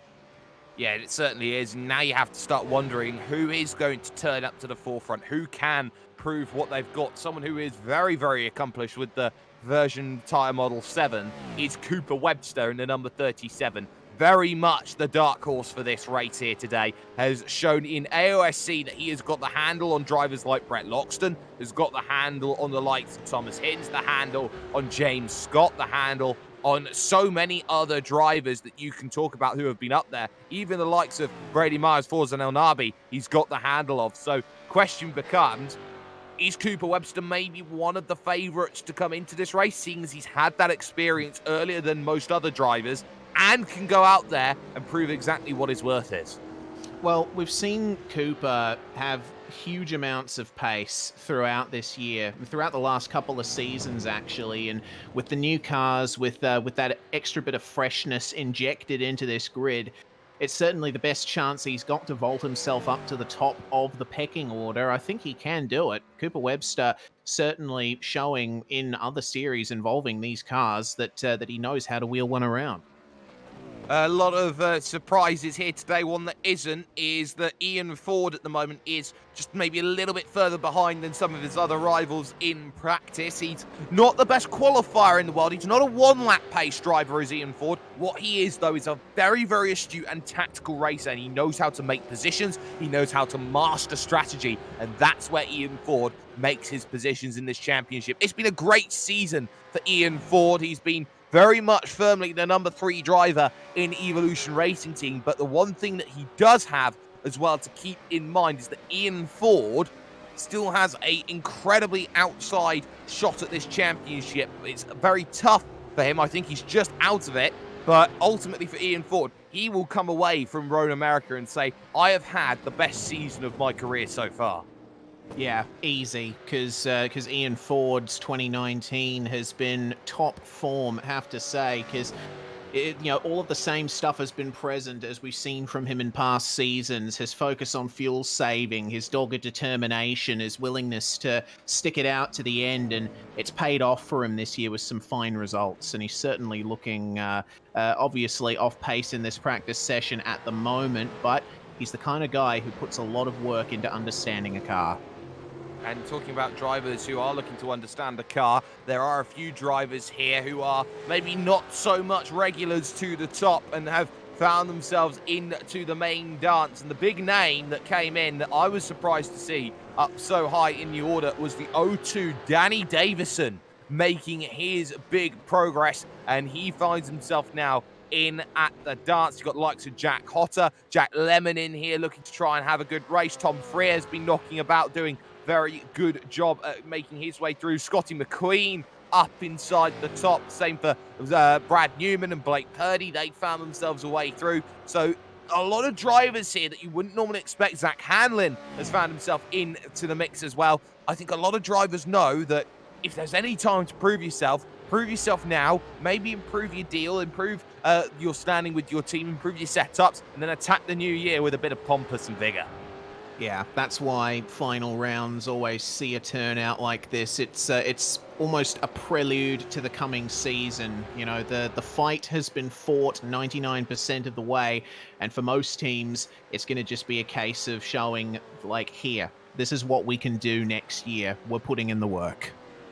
Well, talking about putting in the work, they have to really be alert here to the track conditions, because we know, Reese, that this iRacing dynamic skybox, which has come into play, the dynamic weather, has absolutely changed how qualifying's worked over the last couple of iRacing seasons. So that's the last 6-9 months or so. But on top of this, with the new tyre model version 7, and the fact that there is now a much more dynamic range when cloud cover goes over the circuit, and currently in this practice, we've been looking at partly cloudy skies. This is going to be all about track position. When are you out on track in comparison to the skies having a bit of cloud go over it? Yeah, you have to keep a lookout because Road America is such an extensive venue, covers a lot of area. It's got the same kind of problem that that tracks like Spa and Mount Panorama have, is the fact that it can be completely cloudy, no sunlight at one end of the circuit, but blazing sunlight at the complete other end. So it's all a case of reading the conditions and just hoping that you've timed your lap in a place where you can extract the maximum out of a cooler temperature track in certain areas. Yep, and you got to make sure that you are extracting the best that you possibly can out of your vehicle, and they know that they've got only a couple of minutes before they go out there and really prove it. Two drivers who are not in the championship hunt, both through having mixed schedules for two different reasons. Dane Warren in the 57, we know he's quick, we know he can go out there, we know he can challenge at the very best. Richard Hampstead, another driver who can both go out there. But I have this feeling like they're both leaving things on the table when it comes to this series. They can both go out there, they can both challenge, and they both need everything that they want to go through. They could fight for a title if they want to. They choose not to. I think that's a bit of a big statement to make. I mean, obviously, everyone is looking to compete in a series like this, but different drivers have different priorities, I guess. And in some ways, I guess it is about how much you want that silverware at the end of the day. But you know, life can sometimes dance around a little bit, as a lot of sim racers know. Well, we certainly do know that, and as much as we would all love to see drivers turning up to every round, sometimes that is not the case, and that has been why the 3 drop rounds have come in. This round undroppable, and that's going to be key. The big talking point, it is, if Ethan Grigalt wins, then Jared Filsell must finish P18 or higher, and that is going to be crucial. So P18 is the magic spot, but Ethan Grigalt in the 117 has to pick up a victory here today. He's got 17 places on where he was a year ago. That's going to be helpful. But now we hit qualifying, 20 minutes of it, and it'll be a mad scramble to get out of pit lane. First out, as was last season, Emily Jones. She makes the getaway, and Kurt Stenberg gives the door to Ethan Grigalt. Oh, send a message there to Madison. Ethan Grigalt was almost doored coming out of pit road. Oh dear, the little the qualifying mad scramble coming into effect there. That's one of the things I love about V8SCOPS, this mad rush for everyone to get out of the pits, because you do have plenty of track with which to get yourself some space. So the drivers just need to calm themselves down a little bit now, find themselves that space. Trans-Tasman looking to draft together, it seems. Yep, and they've all got to be so careful on the brakes, as Kurt Stenberg proves that those brakes are not up to temperature just yet in that Trans-Tasman machine, and he lets through number 1, Jared Filsell, go by, and you can see just how many drivers up near the front can challenge. Jake Maloney always up there, always searching. You've got Ethan Grigalt, who is there trying to get through. Emily Jones, she was very very impressive in the E-Series. She'll be looking to try and get another big result. She nearly had a career best top 5 last time out at Virginia. The engine popped, and that was that for her. But she will try everything possible to get a quick time in when it comes to qualifying, and everyone on her stream, the Emery stream, will be willingly cheering her on. But it's a who's who of who's here in terms of the Australian touring car scene here on iRacing. They've now got to prove themselves, and that track, as we know, is hot. Winds from the southwest, partly cloudy skies. They know that they've got 39 laps coming up after this for the 250. They've got to be at their best. Someone who won't be at the moment struggling with technical issues is Brett Loxton. It will be a delayed start to his qualifying. Yeah, it's a big shame for Brett Loxton. Of course, we know that drivers need to get their laps in as early as possible in sessions like this because of the pace fall-off, but Ethan Grigalt then coming across the line to start his first hot lap, and what better time to take a tour around this fantastic Road America circuit. Coming up to the braking zone for turn 1, using that first set of cones as your braking marker. Use as much of the curb as possible on the inside. Shifting up into 4th gear on the exit. Ethan Grigalt working that steering wheel. It's a very tight steering ratio initially in these cars due to the way the suspension is set up. 3rd gear on exit out of this turn under the Sargento Bridge, which we've seen many a side-by-side piece of action over the years. Then down to turn 5, heaviest braking zone on the circuit. At around the number 4 is where Ethan Grigalt stamps on the brakes into 2nd. Hard back on the throttle and then up the hill, and then Sperry, we start getting to the very technical part of the circuit. We certainly do. Middle part of the lap, turn 6, always about carrying the momentum. Same said for turn 7 as you head yourself through to the hurry down section, and look at turn 8. It's bumpy through here. You've got to work out where your brake zone is. You get a slight depression as you go down in towards the left hand, and makes braking a little bit tougher through 8 into the long carousel. 180 degrees of corner, traveled at 140 kilometers an hour, trying to open and diamond off the corner before you head yourself to the kink. The most famous word said by one Mr. Will Vincent: you never go too wide at the kink. He will say it every single time, and you know you never go too wide at the kink. It always goes into disaster through the kettle bottoms, and now you head yourself to turn number 11. This is the Canada corner, turn 12 even, shall I say, and it's very much the prime overtaking opportunity, or one of them. Then you got Bill Mitchell Bend, turn 13. This is a transfer corner, 172k, back onto the power. Use the escape road on the exit and into turn 14. This 90-degree right, open up the power on the exit, use as much as you can. Up the hill past Sturgios' section, where he had the issue in the iRacing World Championship Grand Prix Series. Across the line goes Ethan Grigalt to set the first representative lap time. 2:05.9 is the benchmark. Jones was not too far, but Jared Filsell finds the improvements. Jake Maloney now goes fastest in the 29 machine. So some perfect times coming in, and Maloney was absolutely faultless. Jake Burton, 2:05.6 to the top of the timing stats. He has it. There we go. Jake Burton straight to the top there. Filsell only able to manage 3rd on that run, but crucially for the... oh no, Madison Down just going into 2nd. I was just going to say, crucially for the championship. Well, hold up a minute. Madison Down staking his claim once again. I'll talk about drivers staking their claim. Cooper Webster up in 7th place. Richard Hamstead in 5th. Jackson Susan Harlow, JSH, up in 9th place. Will be a very, very good qualifying at the moment as they all look sometimes. John Emerson inside the top 10 all of a sudden. And nice. That probably is the biggest shock of them all, because Emerson has been nowhere for 2 seasons. We know he's got pace. He was at TTL Esports before they folded, as he's done very well to get into 10th. Yes, indeed. And Brady getting into 14th, our Super Split 2 winner, just getting slotted back down to 15th then. But Brady Myers right in the midfield to start off with. His night is continuing to go swimmingly. And this is the crucial fact, is that these tyres, you can go 1 or 2 laps on these laps for qualifying. So drivers may go out, they get a second lap, find improvements. If you're Jared Filsell, you need them. You're 2 tenths off of Jake Burton, your former teammate. and all the rest of it as I uncannily unplug my headphones, which is very wise, which means I can't hear absolutely anything that anyone else is saying at this point in time. But it is Burton down, Maloney has headphones back in, and then Philsell, Hampstead 5th, Grid Gold 6th, Cooper Webster 7th, Emily Jones in 8th place.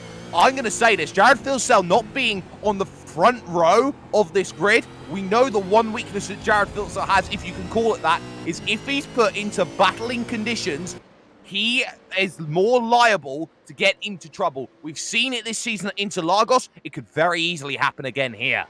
Yeah, we have noticed that Jared is at his best when he's out the front and on his own. As we see James Scott doing a good lap there, a 2:06.0 to get up to 7th. Good stuff. And Dane Warren goes 5th, so now you're starting to knock on the door here. Dane Warren up inside the top 5. He had the drive with Red Bull Holden just a couple of months ago. You got there James Scott now in 8th position. Evolution Racing Team are touting him to be the next big star behind the likes of Ian Ford and co. Talking about Ian Ford, he's down in 18th place on a 2:06.4. He is 0.8 of a second off of pole. That tells you how strong this field is, that everybody is knocking on the door, trying to find their times. Michael Talianchis is doing well in 20th position. And you look at drivers who haven't set times yet. Of course, Brett Loxton, James Mackay, that's surprising. Sean Kelly got in luckily into this, as well as Zach Hanlon and Dean O'Brien going through. So 5 drivers yet to set a time. At the bottom of the timing sheets, who hasn't set a time yet, maybe surprisingly, Andrew Gilliam. Yeah, Andrew Gilliam as well. He's shown some great one-lap pace in previous rounds of this series. Just coming up to the end of a lap now. Time will tell if this is an out lap or a proper hot lap, but he is pushing very hard on the exit. So coming across the line, we'll see how this works out for Gilliam. All the way at the back at the moment. This time, not much better, a 2:22, so this would be an out lap for him, I guess. It is, and he's got to be worried about who is on the exit there. Jack Hotter, Brad Newman, Blake Purdy. Young Blake Purdy has to be said, as they all look to try and get out and get some laps under their belt. So some big out laps that they are looking for. This one goes through. Danny Davison may just have to escape, and that may be his qualifying over. You are allowed to escape, but there's a no escape rule. Once you escape, you cannot improve on your qualifying times. Davison on the 11th row at the moment on the outside in 22nd place. This may not be what he wants. No, certainly not. Remember, one final time for this season, we have the no escape rule. In VRS V8 SCOPS, you must take your car back to the pits once you've finished your lap. You cannot stop out on track and just escape back to the garage. So, another thing for the drivers to deal with. What's going on, Sperry? Tom Frears in the fence at the carousel. He was trying to run the big wide line, trying to get his temps up to temperature for the Team Hyperdrive car, and he just understeered off the track. And once you're in the grass and the gravel, you're very much skating off, and there's no way of stopping. Yeah, well, this is what happened to Freer there, just getting off into the marbles on the dirty side, and once he just slithers into the grass, all of that lateral grip is gone. Jones too? Yeah, Emily Jones. She's gone around at the final corner. She was making her push through. On the brake she went, was spooked by 2 cars stopped on the inside, got 2 tires on the grass on the outside, and she backed it up at 15 Ks into the tyres. Well, we see that on screen at the moment. Unfortunate for Emily Jones and setting quite a few setbacks for a few drivers in this field. But for Andrew Gilliam, coming to the end of his first proper hot lap. We'll see how well he does. Car looking a little bit ragged around the edges, particularly through the carousel, through those long flowing corners. But we'll see what kind of time he sets here. It is a 2:06.0. Not bad at all. Into the top 10. 10th place, exactly ahead of his teammate James Mackay in 11th. That bumps Emily Jones down to 12th. And she's down there by 1,000th of a second. Then Jackson Susan Harlow, John Emerson now back to 14th. Wayne Burke 15th. Harley Haber, the most divisive man in all of sim racing, in 16th place at the moment. Ford is 20th. Myers is 19th. Ethan Warren down in 18th. The top 5 has remained unmoved. We are over halfway in qualifying. We have not seen the cloud cover come over as we'd expect. We'll get that for maybe a minute as and when it does turn up. But these drivers who have put a lap time in, got likes of Phil Sell, Warren, Hampstead, Grid Golds and Co. They're hoping there's going to be a little bit of cloud cover coming over so that they can just really banzai their lap times as they look to try and find improvements.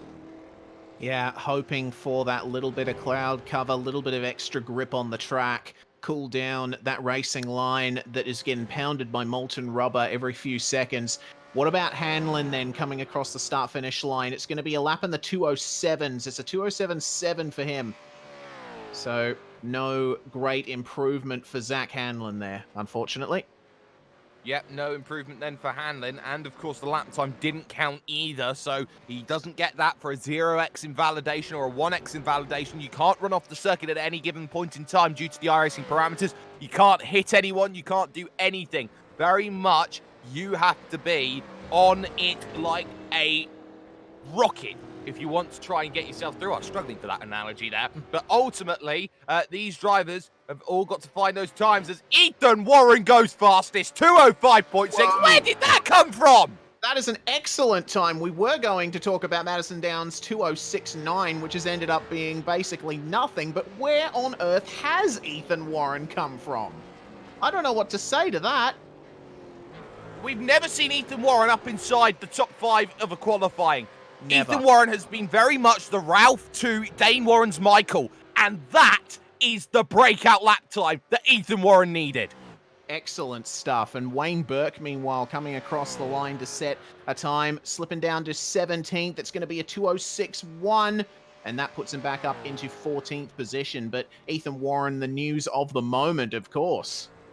Well, read all about it. News of the world. Ethan Warren is on top by 7 thousandths over Jake Burton. There's the wake-up call for everyone. You got, of course, Madison Down, who's gone into 3rd position, as you got Jake Maloney there in 5th. Ethan Grigault gets above Phil Sell up into 4th place. Just what was wanted in the 117 car. Now has some daylight, and Phil Sell is on the outside of the 3rd row for the first time in about a year and a half.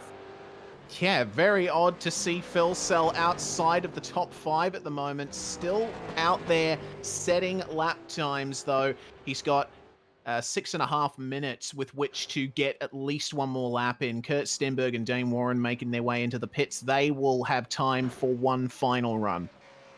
Well, what can you do right now? The form book, we said, could very well change. And as qualifying stands, it has, and it has by a long, long way. Phil Sell finds improvement, but only goes to 5th on a 205.752. That's not good enough. He's still 1 1/3 tenths of a second off a pole position, but crucially puts no breathing room between himself and his teammate Ethan Grigault, which is crucial. But James Scott up to 3rd. There's a great Scott in the 205.6s. What on earth is going on up the top of the field at the moment? The cloud cover is here. The times are going down. And have a look at Jordan Ross, a 206.0. Yeah, right now, top 14 split by 4 tenths of a second. That tells you just how close this all is at this moment. So Jordan Ross up to 13th place. Emily Jones, she's all the way back to 17th now with Gilliam in 14th place on a flying lap. They're all finding times again and again and again. Emerson is back up to 11th. Brady Myers, our Split 2 winner, up inside the top 10 as the best qualifying for a Split 2 driver at any given point in time during this season. And the cloud cover firmly hits now, and this is where you need to be out there on track, setting lap time. Yeah, they have to get out there if they're in the pits at the moment, and I can see the sun gradually starting to come back up at the northern end of the circuit, up at the southern end. I'm not quite sure. At one end of the circuit, which Jake Burton will be coming up to in a moment's time. So a little bit of sunlight hitting the circuit, particularly around the kink area as well. Dean O'Brien will be suffering as a result of that. Remember, O'Brien has not set a representative lap time yet. We still have yet to see how he stacks up in this field. Yeah, we certainly will, and this is the key. Dean O'Brien has not set a lap time. He needs something, and at the moment, everyone seemingly looking for everything. This is going to be a magical, magical race if qualifying has been anything to go by. It's the closest qualifying we have seen all season, we could say. Oh, no! Oh, Dean O'Brien's lap ruined right at the last corner. I'm so sorry for that outburst, Sperry, but my goodness, Zachary Hanlon coming across the inside of the corner on the grass. O'Brien was at the last corner.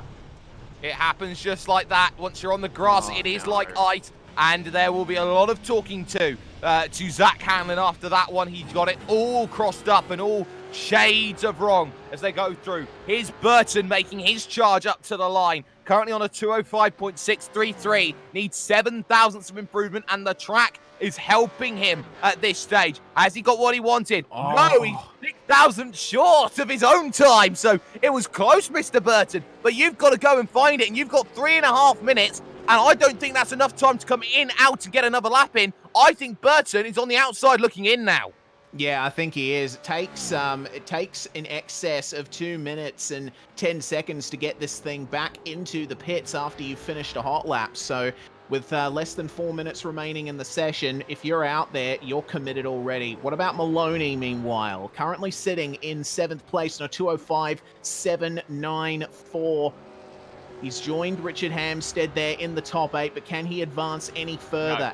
No. No, electing to go back into the pits, evidently. Not much more to gain. Well, he's got time. That's very crucial. He's got about 30 seconds that he's got to come in and get out again. So there's not much to go in terms of how this is going to be done. Drivers who are out on the circuit, probably around about now, have the chance. Richard Hampstead, Madison Down, they're both out on track in tandem. Jordan Ross got likes of Glenn Postlethwaite, who's looking to try and find some times. He's down on the outside of the 12th row at this point in time. Ian Ford needs something. He's down. Get this! 23rd place behind Brenton Hobson. Hobbo 88. So that tells you something. If you can't find improvements, you're going to drop back very, very quickly. James Mackay out on track. JSH, Jackson Susan Harlow, Cooper Webster out there on the road. James Scott currently in 3rd position. Does he have anything left in the locker? Half a tenth only. He needs to find improvements. He's on the 2nd row at the moment, as for the first time in his career, the fastest Evolution Racing Team driver, including Greg Galt, including Jared Filsell. This may be James Scott's time as he makes his way through the left-hand bend of Bill Mitchell, and he's probably gearing up for his big flying lap. At this point in time, he did a 205.680 as his last go round, but this is the out lap. Filsell also out there, needs to find something outside of the 3rd row, was not on the Filsell agenda today. No, certainly not. Meanwhile, Madison Down on a flying lap. Brady Myers has just started his last lap as well. We've got drivers setting their final times in this session at the moment with only 1 minute and 15 to go. So Madison currently in 4th, the top Trans-Tasman racing driver at the moment, and in with a shot of this title. Could he potentially get pole position with this lap? Well, it's looking smooth, but with the pace that we have seen Ethan Warren and Jake Burton plus James Scott do, even finding just a 10th is going to be difficult for Madison Down. Across the line, 205.5. Yes! There we go! It's Bingo done. from Madison Down. That is how you do it as a former champion, and you never, ever count out Madison Down. Ethan Warren's heart will break as his pole position may have just come in vain, the same way it did at the start of the season for Brett Loxton in the Zuva racing car. Talking of Brett Loxton, here he comes around the final corner. 20 seconds left in qualifying. He will be able to get another lap in the book if he so desires. He's down in 21st position right now. He crosses the line, does a 227. That was his outlap. Hinsey will make his way over the line. Maloney gets over the line with 5 seconds and less. 4 seconds over the line. Maloney will be one of the last. Hanlon is the last over the line. Jack Hotter will not find the time improvement.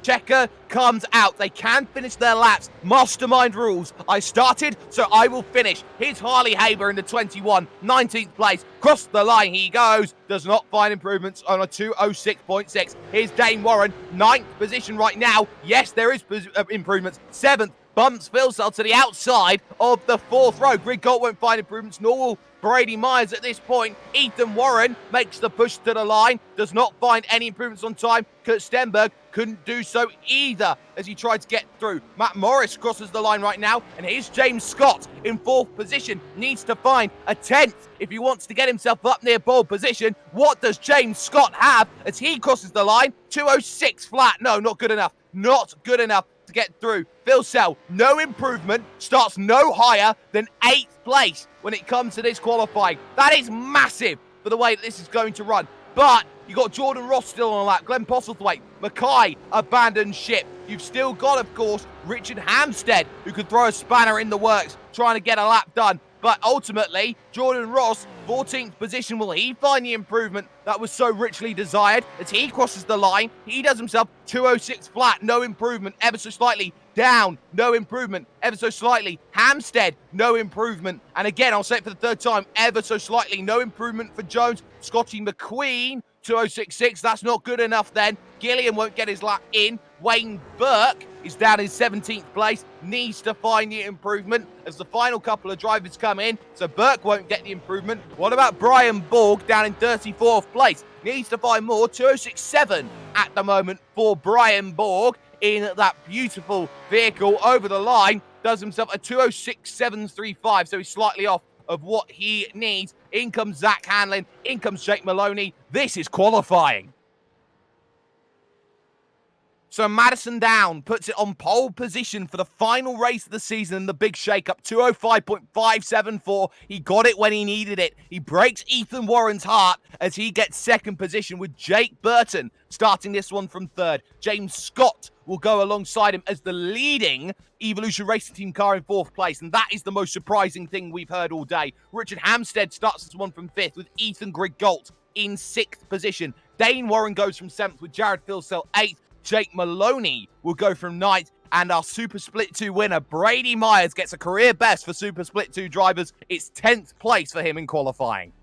John Emerson, meanwhile, making it 11th. A good performance from him. James Mackay making it 12th. Another good performance. Cooper Webster, lucky 13th, with Jordan Ross joining just behind. Andrew Gilliam managing a top 15 for his troubles in qualifying. Jackson Suslin-Harlow starting from 16th. Wayne Burke and Emily Jones will be sharing the next row of the grid, and rounding out the top 10, Harley Haber and Glenn Postlethwaite.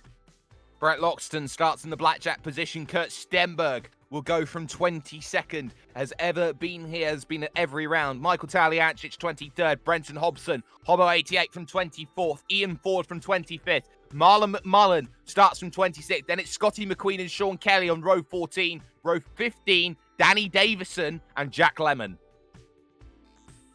And Jack Hotter starting from 31st position in his Holden. Blake Purdy 32nd. Brad Newman and Brian Borg sharing the next row of the grid. Tom Freer and Evolution Racing Team's Riley Blythe 35th and 36th. And Thomas Hinz and Zachary Hanlon starting in positions that they are not used to.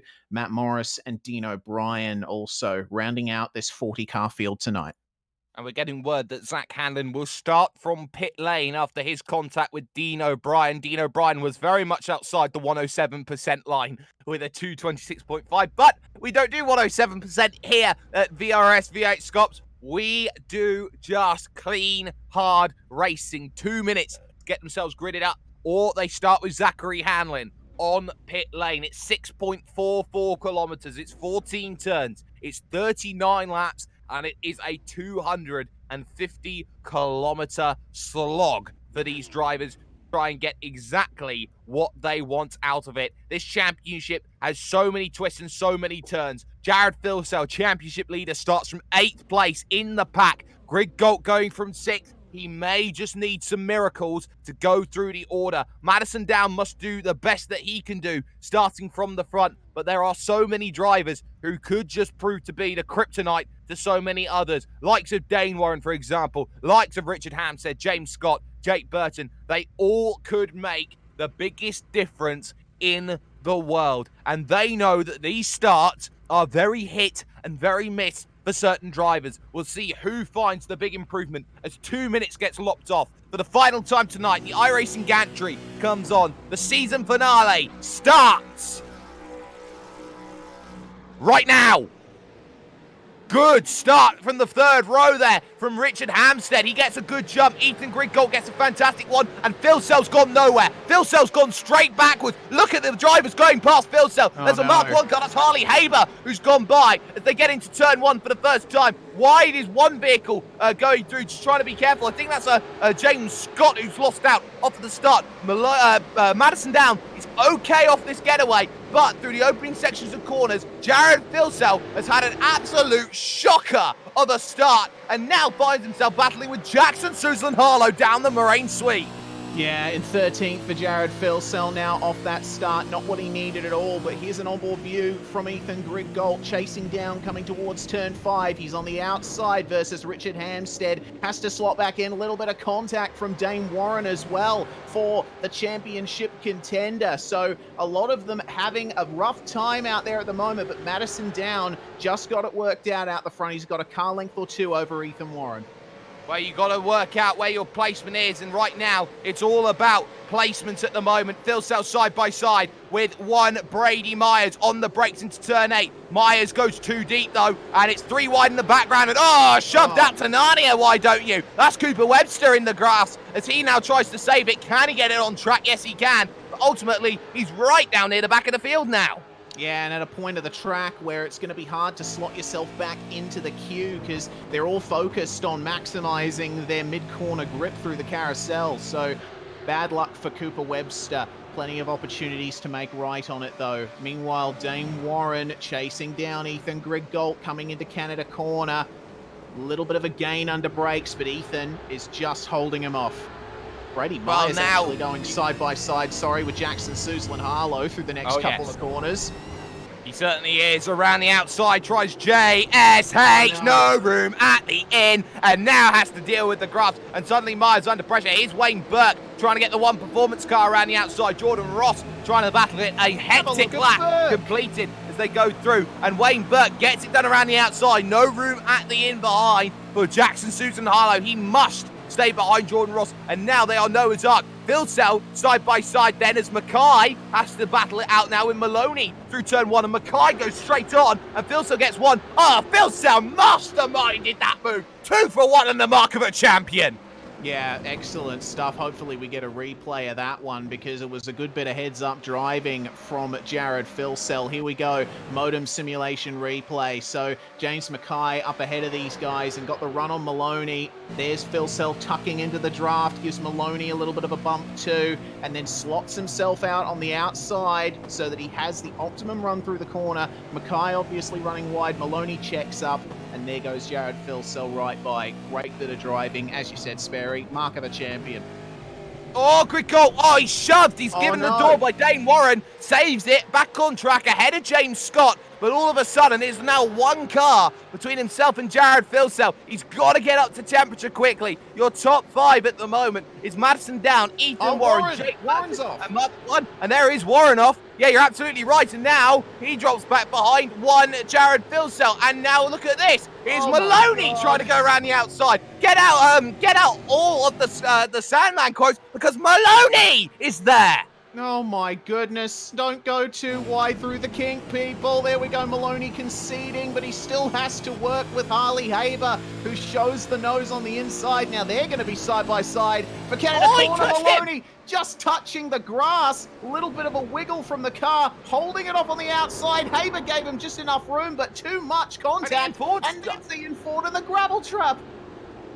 I see Ian Ford a lap down now, so he's had himself a technical issue, trying to get himself back going again. Nothing was called, so they keep on going. And sideways behind Maloney, that's Taliancic. And he gets turned for his troubles. Oh, he does. That's on the run up to the final turn. Has to put it in reverse, does Michael. But I don't know if he's managed to stall it or not because there is no sound coming from that car. He's just managed to get it going. Here comes Jared Filsell down the inside of James Scott, looking at 6th place, and the move is done. No changes, no need to get into the fight. That was Evolution Racing Team against Evolution Racing Team, and Griggolt knows now he's only got one driver behind him, and he may just have to battle with all the wiliness in the world. The front 4 have broken away. It's the front 4 split by 1.6 seconds. Hampstead in 4th place, but ultimately Madison trying to break a second. He's stuck at 6/7/10. This is a draft track. If you're in draft, you are away with the fairies. Yeah, absolutely. It's all about being within a second of the car in front. And if you're able to keep yourself within that range, very easy to start pulling away from the drivers behind you. Conversely, it's also the worst feeling in the world to be at the front of a train while the train in front is starting to break away. Yeah, and they are trying to break away hard at the moment. James Mackay trying to battle with Kurt Stenberg. This for 17th place on the road. Good run there from Mackay, heading out of turn 7 into the hurry down section. On the brakes they go into the left-hander of turn number 8. And side by side, both of them go as they now head through the big right of the carousel. You can go around the outside here. You've got to be called Meerot, though, to do it. But James Mackay clearly went to the Meerot School of Studies for how to overtake around the outside of the carousel. That's job done. Beautiful move. And I noticed Mackay was doing it by just jumping on the throttle ever so slightly, get the car a little more rotated, a little more track position over Kurt Stenberg, and then just carrying it through the exit. Just shows how you need to drive these cars. It absolutely does. Some brilliant overtaking there as they go on through, using all of their skills at the moment to try and keep themselves in position. Brady Myers in trouble. Here's Jordan Ross in the 143 machine, trying to use the draft to advantage. 12th and 13th at the moment on the road. Look to the inside potentially, or is this going to be half defended here by Brady Myers as he goes to the inside to Jordan Ross, and he's got the overlap, he's got the overspeed, and Brady gives him the move. Yeah, Brady, I think that was a calculated decision from him there, because they're losing ground to Wayne Burke up ahead in that OPR machine. If he lets Ross go, then maybe they can draw back up to the pursuing pack ahead. Well, they've got to try and draw up, but ultimately it's a long road to Wayne Burke, to John Emerson, and then to the next train at the moment. Dane Warren looking aggressive, wants to get by a certain James Scott, as it's 3 ERT cars in a row. Now, this is the good news for Jared Bilsell and Ethan Grigol. Their battle will not be interrupted just yet. James Scott can use himself as the rear guard, the same way that Ian Ford has been used all season, to try and make sure nobody involves themselves in the title fight where they shouldn't. Yeah, exactly. When it comes to a title fight like this, when it's this close, you want, as a team, especially when you're one as big as ERT, I'll have to abandon that line of thought, because, goodness me, Riley Blythe getting through in an incredible pack of cars at the moment, all jostling for position.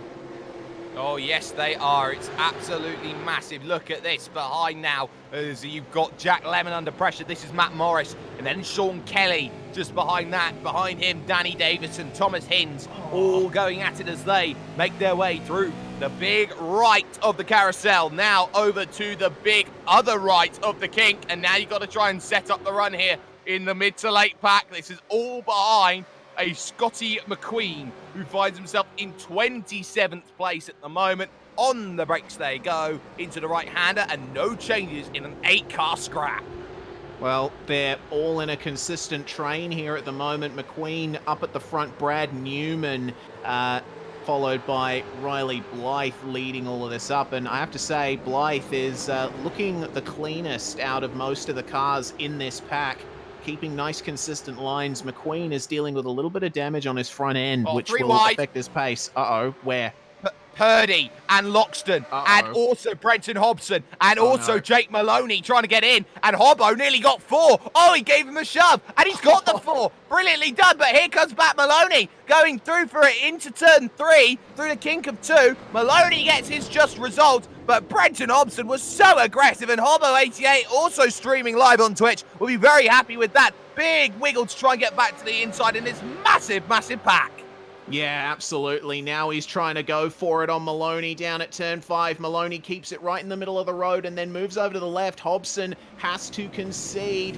Meanwhile, Brett Loxton tries to come in on the outside, protect his own piece of racetrack from Dean O'Brien, who's trying to come up the inside. For now, though, Maloney and Hobson safe. A little bit of contact between O'Brien and Loxton. They get in each other's way. And that is Loxton coming off second best, and Cooper Webster coming off third or fourth best. Worst best has to be said for Cooper Webster. He was worst best at that point, as they're on at the moment here. Ethan Warren, Jack Burton on for second and third at the moment on track, and this is crucial to keep in mind because Madison has nearly got a second away at the front of this field. He's doing everything that he needs, and he needs a little bit of help out here on circuit. On the brakes they go into Canada corner, lap 5 of 39. We expect 2 pit stops needed here for this race as they go on through, and Emily Jones is out of the race. Yeah, big shame for Emery out of this now. Here's a replay of James Scott on Brett Loxton, and that was quite the shove there for the Zuva Racing machine, and we saw Scotty McQueen going off in the foreground there briefly as well. Yeah, we certainly did. So 2 drivers really running themselves into troubles at the moment. Here's Dane Warren, though. Oh, hard to the pit wall. Schumacher Barrichello style as they make their way over to turn 1. That was aggressive from Dane Warren. It had to be. And he gives him the bump and almost gives him the turn as well. He's in the grass now, and James Scott gets what he wants. And here's ever the ultimate opportunist. It's Harley Haber who's got down the inside and has stolen the position. But look at the cutback coming for 5.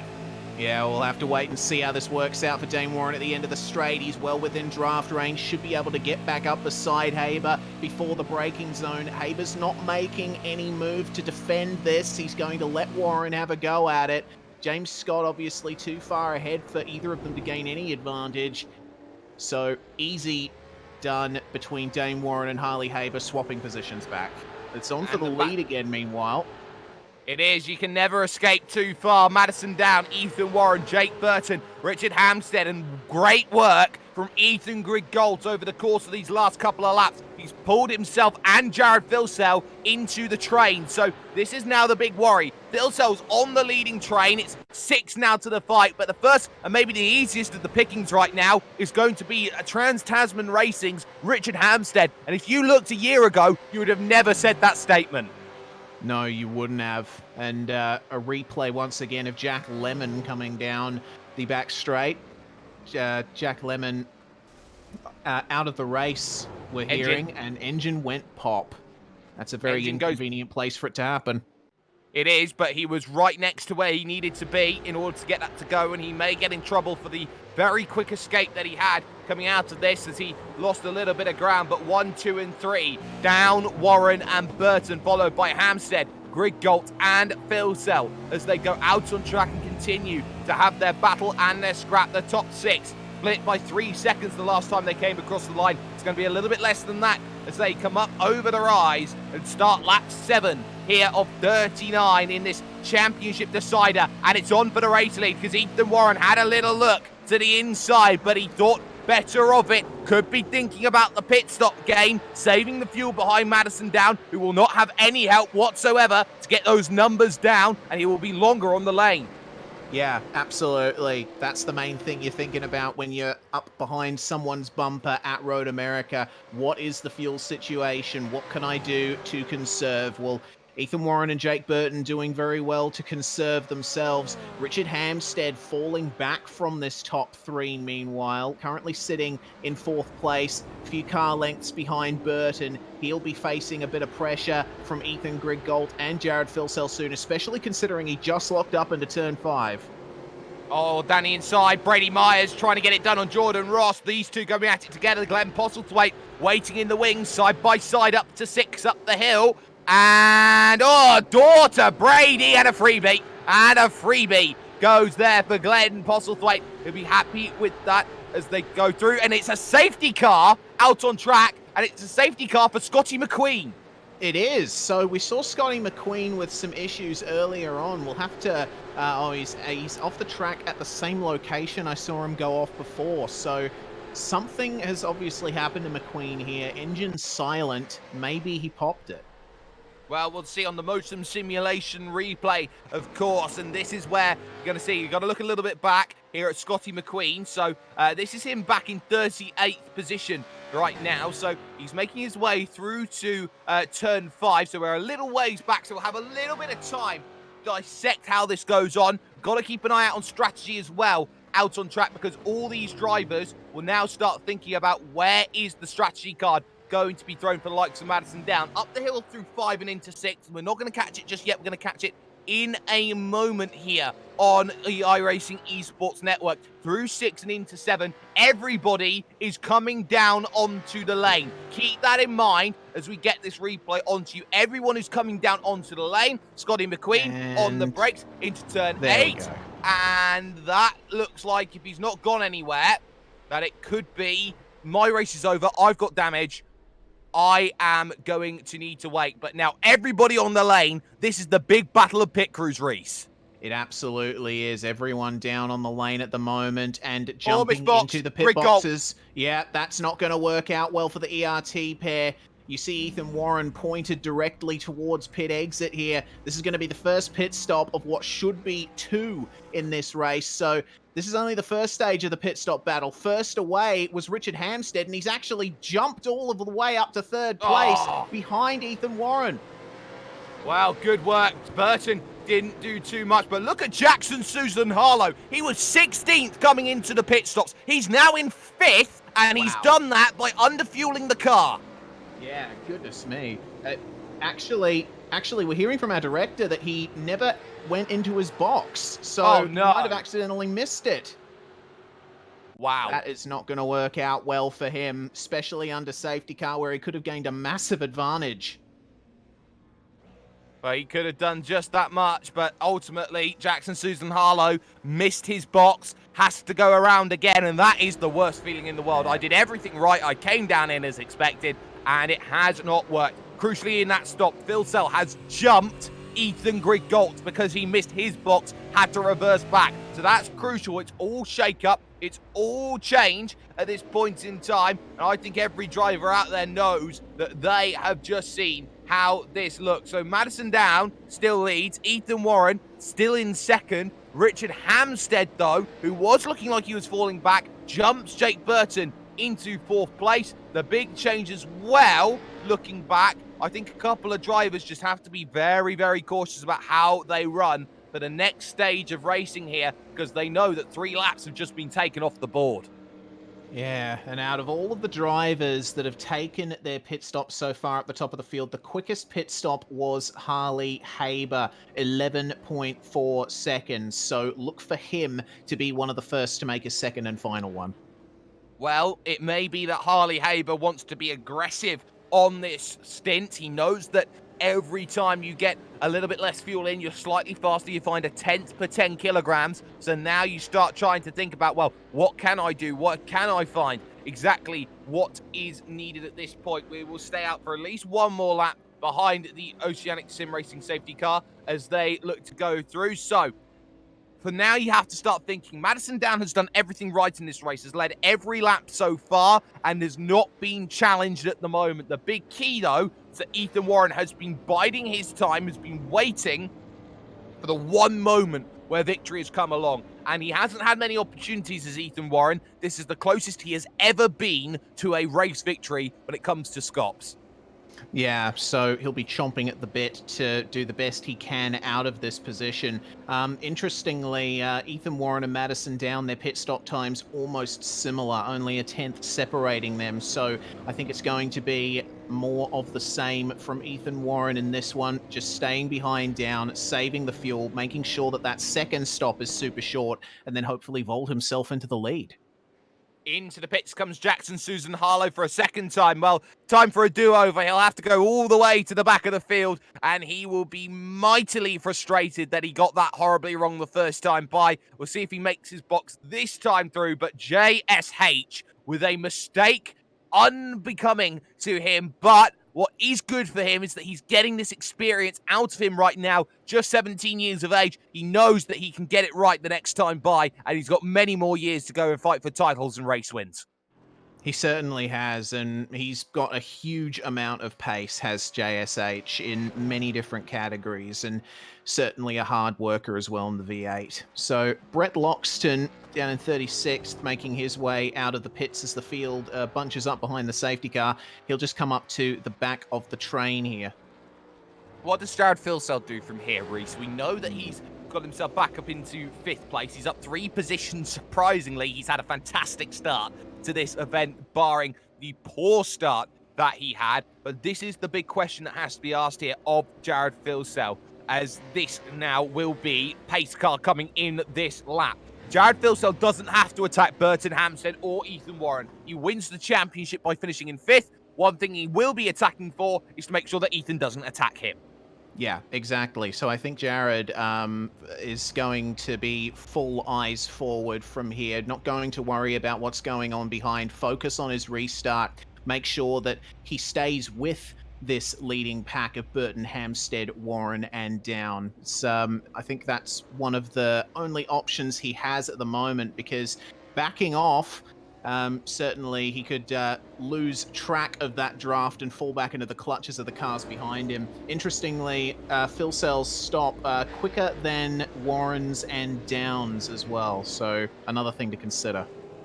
Yes, so maybe Jared Filsell will be coming in a little earlier than some other rivals around him in this field. Some good movers and shakers up through. Jackson Susan Harlow was up, but now he's down, as we've got Wayne Burke up 7 places. Harley Haber is up 8 from his starting place of 19th. He had a monster start. Dean O'Brien has climbed half the field in 9 laps. He's into now, or 19th place now on the road. You can be very happy with that. But, Reese, very quickly before we go, what does Ethan Griggold have to do here?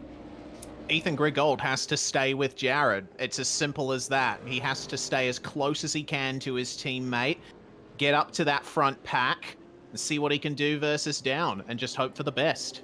Well, you've got to hope for the best. You've got to know what your capabilities are as they go forward. This is where everything cools down, speeds up again. An early safety car has changed the strategy a little bit. Everyone's got their short stop out of the way first. Now they'll go for 2 long stops here, as they will have themselves when they cross the line. 30 laps to go here at Road America. 2 stints of 15, probably the best way forward, as the safety car will pull away. That is Simon Mazzomo behind the wheel of that safety car. Madison Down, Ethan Warren, Richard Hampstead, Jake Burton, and Jared Filsell. Your top 5, a who's who of Australian sim racing, as they will make their way through Bill Mitchell Bend, down in control of the field. When do you go if you are Trans-Tasman? Do you coordinate with Richard Hampstead? Surely you have to make life easier for yourself at the front of the field. Through the final corner, waiting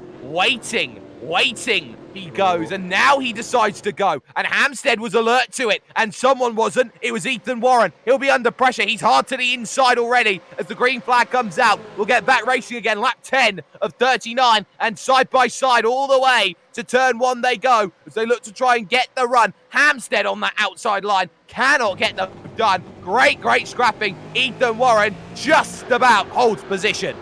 Just about. Hampstead could come back at him here. Nope, he manages to stay behind. But Jared Filsell, crucially, right on the bumper of Jake Burton now. And Ethan Griggold's starting to fall back as well. Have a look at Burton's run on Hampstead here. This is another potential move. Oh, just enough space left there by Hampstead. These guys are no strangers to contact with each other. Almost ending in tears, but good hard racing. Filsell coming in hugely fast behind. Have a look at Filsell. He's gone right into the mix here. He's in the mixer. He wants to get in on this. Hampstead freight train behind that. Dane Warren on the outside here. James Scott trying to find a way through. He's got that move done, and Scott had to hit the binders really PDQ as they go through. 30-second stop and hold for Jake Maloney. That's going to be a penalty that's going to hurt. And wide goes Jake Burton, and there through goes Hampstead. And now Filsell trying to go around the outside. Has he got the move sorted? Yes, he does. Filsell up to 4th. And just managing to get himself around Jake Burton in time for cutting back in towards the apex. Oh, yeah. No, it's Emerson, sorry. Oh, Emerson. Yes, John Emerson. He's gone off. He was side by side heading into the carousel. Got a tap from Jordan Ross, and sideways he went. Spread eagle. Where's Mark Scaife when you need him? Oh, goodness me, yeah. Really need a couple of Scaife quotes up in here at the moment. Modem simulation replay then of what happened to John Emerson. It was a spin, just a little tap on turn in to the carousel. And of course, with everyone bunched up after the safety car period, difficult to find your place in the queue again.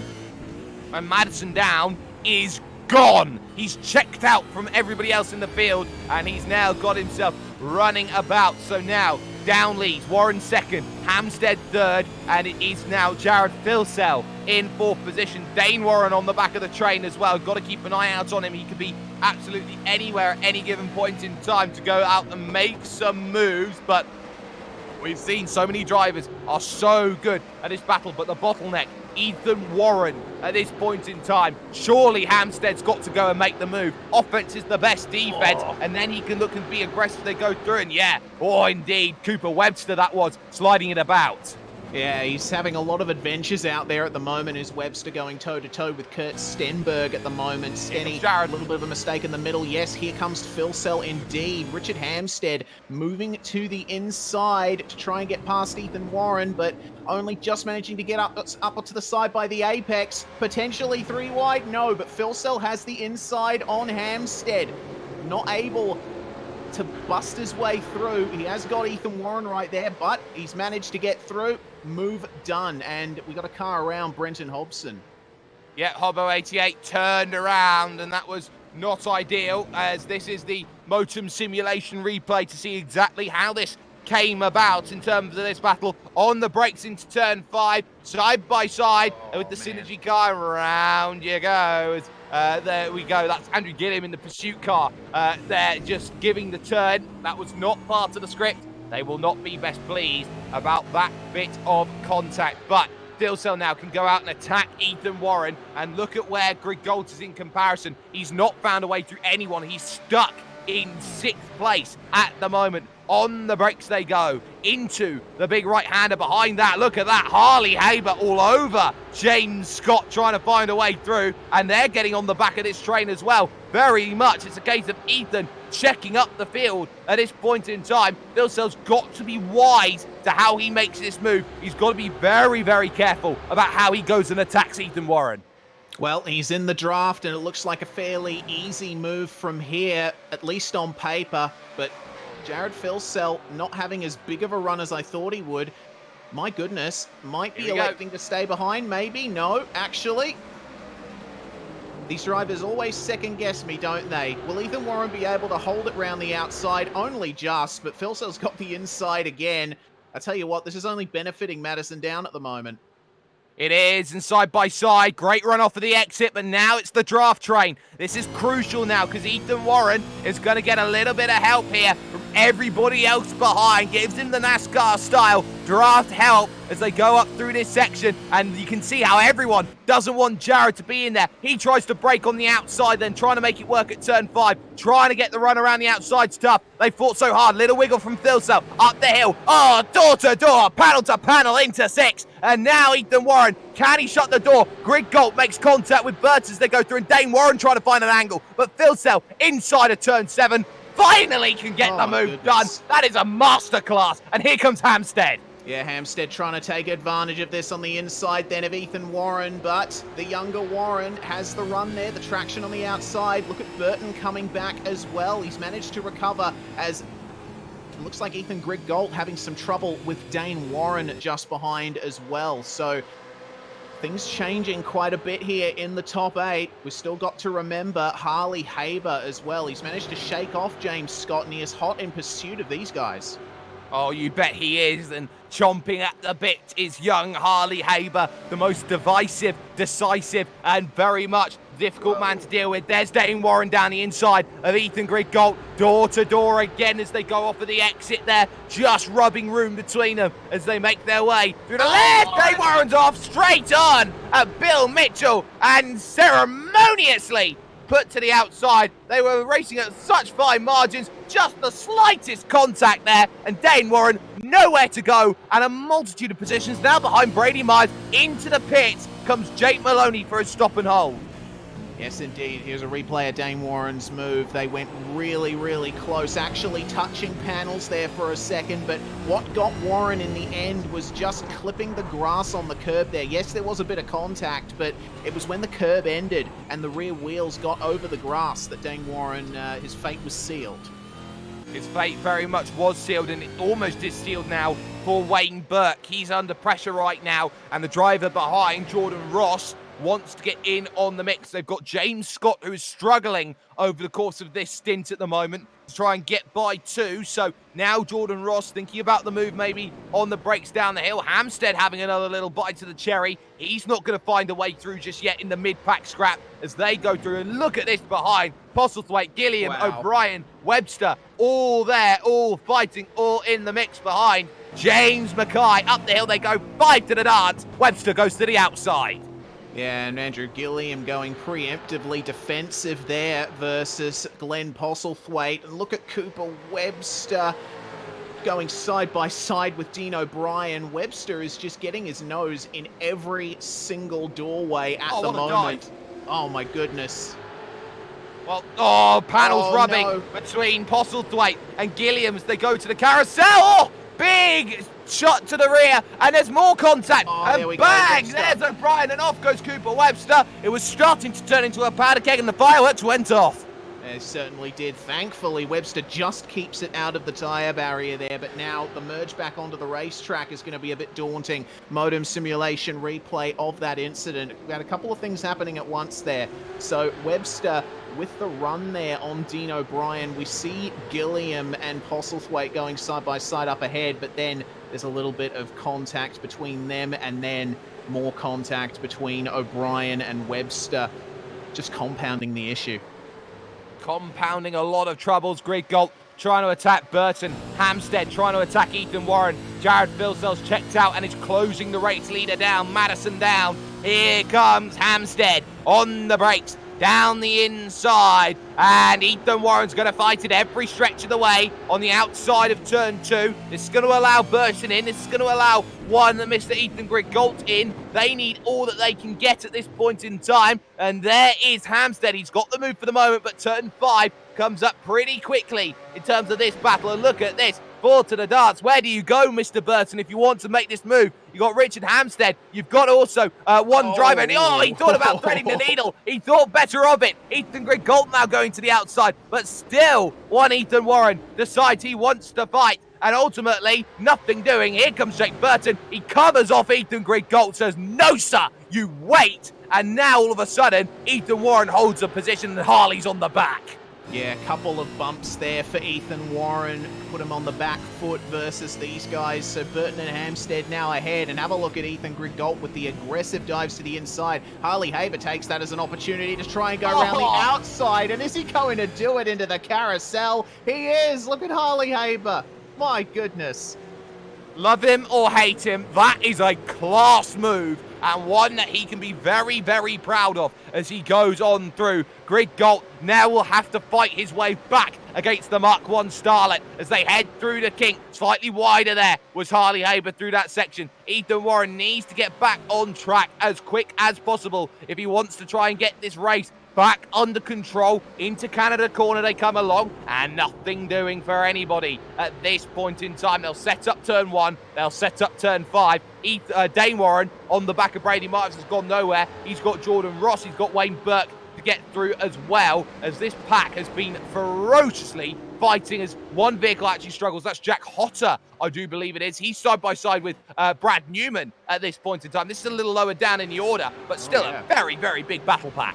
Yeah, huge battle pack here. Riley Blythe and Blake Purdy up at the head of this one. Of course, Jack Hotter and Brad Newman almost side by side here. Thomas Hinz and Jackson Suslan-Harlow, who we have to keep track of. He's trying to make his way back up in this field, but it looks like he is definitely on the back foot at the moment. Hinz with a better run there, as well as Matt Morris. Yep, some brilliant fighting. We've also seen Dane Warren go through now on Brady Myers and has gained that one position in the grass. Goes one Mr. Lemon, I believe it was. And that's not going to be ideal. Sorry, that's Hotter even. So different Jack, same result as they go on through side by side as well. Dean O'Brien trying to go at it here with Glenn Postlethwaite. 3 wide. Down they go. Get in there, Tom Freer. No, decides better of it. And that was a wise call by Mr. Freer. On the brakes they go, and all of a sudden lurking in the background, there's Stenny, and big slide there from Dean O'Brien, and Tom Freer has got exactly what he wanted, has he? An overtake? Yes, it's signed, sealed, and delivered. Brilliant. So Freer now almost free from the clutches of these guys if he doesn't make too many more mistakes. Meanwhile, Ross and Myers running side by side, and wow. It's very difficult to go side by side around this place, but around the carousel, we're seeing more and more people try it as the track rubbers in. Oh Yeah, my but God, now look you're at on the Myers. outside of the kick. No, contact. Almost Cone's getting scrapped off into the weeds and so. But there is Brady Myers saving it. That could have ended in total disaster, but he's still got to run, heading over to Canada. This is true Aussie grit racing on the brakes as they head into the right-hander of Canada. And now I think there is just enough, not enough for the overlap, but soon, yes, there is the position yielded by Jordan Ross. Brady worked a treat for it. Yeah, he absolutely did. Next up on the agenda for Brady is Dane Warren, but Jordan Ross could potentially come back at him here with the draft once again. These guys isolated in their own battle pack at the moment. Myers covering him off, weaving a bit down the straight. Ross has to find another way round. Myers moving back then to the outside, and Ross just not confident on the brakes like Myers is. No, very much was earlier on the break, saving his opportunity for a different moment in time as they all look to try and get in on their scraps and try and gain as many positions as possible. We're on lap 16 here of 39 at this wonderful Road America circuit, and the scraps are 3rd, 4th, 5th, and 6th at the moment. You got the 7th, 8th place scrap right now between Harley Haber and James Scott. And then, of course, you've got the battles a little lower down now in the pack as they all look to try and gain as many positions as possible. That's Glenn Postlethwaite under pressure from Tom Freer. Not quite finding that one done. This is the 15th place scrap at the moment, but vital points on offer to try and prove what you've got. Oh, Freer with a nose. Freer with more than a nose. Freer with a bit of contact and a huge shot to the back from Dean O'Brien. Good save by Glenn Postlethwaite as well to keep that thing going forward, but it's checked up these guys back further in the pack, and Kurt Stenberg, I think, now looking to try and find a way past O'Brien and Freer. Well, look at this. The pack now is 8 and plus. Thomas Hinds will try and make it 9. Emerson, Newman, Blythe, Purdy, all there on the back, and all of a sudden, the Glenn Postlethwaite train becomes very Jarno Trulli-esque in the way that they will have to deal with this, because Glenn is not going to let anyone go by for any reason at all. There down the inside is James Scott. Harley's going to try and fight this back at turn 13. Is he? No, he's out of room. Yeah, no run there for Harley Haber, and falling back behind James Scott once again. Around, it's Sean Kelly. Oh no, Sean Kelly around, and that's, oh my goodness, hang on a minute, is that? Surely that's got to be a caution. Kelly. Yeah. That has to be. Well, if he's going to keep going, he's been there for a the engine went. Surely that's got to be a caution. Yeah, it has to be, and it's right at the entry to the last turn where the drivers will be going to the outside of the circuit, so we'll have to wait and see about this, but there we go, safety car out. Done. So another view then of what happened to Kelly. Oh, wow. Brakes on the downshift. So many drivers diving in. Jack Hotter, Jackson, Susan Harlow, Davidson. They've all been caught out by the safety car. Because they're down in on that safety car, I wonder if the pit exit is going to be classified as closed for them as they go through. A big gamble call I think it will be. for those drivers they go through. I think they've got away with it. Maybe. We'll have to wait and see. Madison down, though. Easing off on the pace up the front. He's got a bit to go until the safety car picks him up, but we see drivers further back in the field making their stops. And if the leaders pit now, they might just make it home, Sperry. And that was the decision from those back in the pack. I pit now, I fuel save, I get it home. That's why they came down in. But still, Madison down from Jared Filsell, and then you got Richard Hampstead in third, the second safety car. We don't often get two in a race, but just like that, the blown engine for Sean Kelly has changed the way that this race is going to be run. And all of a sudden, those in the mid to back of the pack who dived down onto the lane and dived down right as the call of safety car came out, they are going to be the ones who gain the advantage and gain track position under safety car conditions. Indeed. So drivers like Jackson, Suslin Harlow, Michael Teliancic, Brenton Hobson, and Danny Davison as well. Those guys will be ones to look out for. They certainly will. Those drivers who are in the middle of the pack, this is going to shuffle up the field for the final bits of this race. So they will come in, they will hit half distance, and then we'll have the second half of a very, very entertaining race as they get on the brakes, head through the penultimate corners. Into the pits comes Jared Filsell to make his stop. So he comes in lap 17, decides it's time, and I don't think they've had the call here. Simon Black will come out as the safety car driver this time, so a change for them, but ultimately, it's going to be the case. Philsell in, Hampstead in. Only a handful of drivers have stayed out for this. Wayne Burke and Jake Burton, along with the race leader, Madison Down. This is a huge call. Yeah, it absolutely is. And if what we're hearing about fuel numbers is correct, we might see Madison and Jake working a little bit harder in this final stint. All depends on whether or not they decide to come in next time by. Well, this is the key here. Who's going to gain track position? There's Ian Ford going by. He'll gain a little bit. And now it's a battle of who's going to come off the lane first. There's Jared Philsell. No shocks there. He was expected to come off ahead of everyone else. Hampstead will soon follow. Then Greg Galt. And now you're starting to see the rest of the drivers come off. Ethan Warren, likes of James Scott, Harley Haber, Brady Myers did well in the stop. Dane Warren's going to be there a little bit too long. He's going to be there for an extra 15 seconds, me feels, as they go through, because he's been speeding. So there you see all the changes, but a big, big faux pas from the likes of Freer, Burke, Burton, Madison Down. I think they were expecting everyone to come down in. They've all dived before they've reached the safety car. Yeah, that's it. It's all happened a bit too early for the race leaders' liking, it seems. Well, they're coming up to around just about the halfway point of this lap, so we'll find out soon whether or not they try and fix that problem.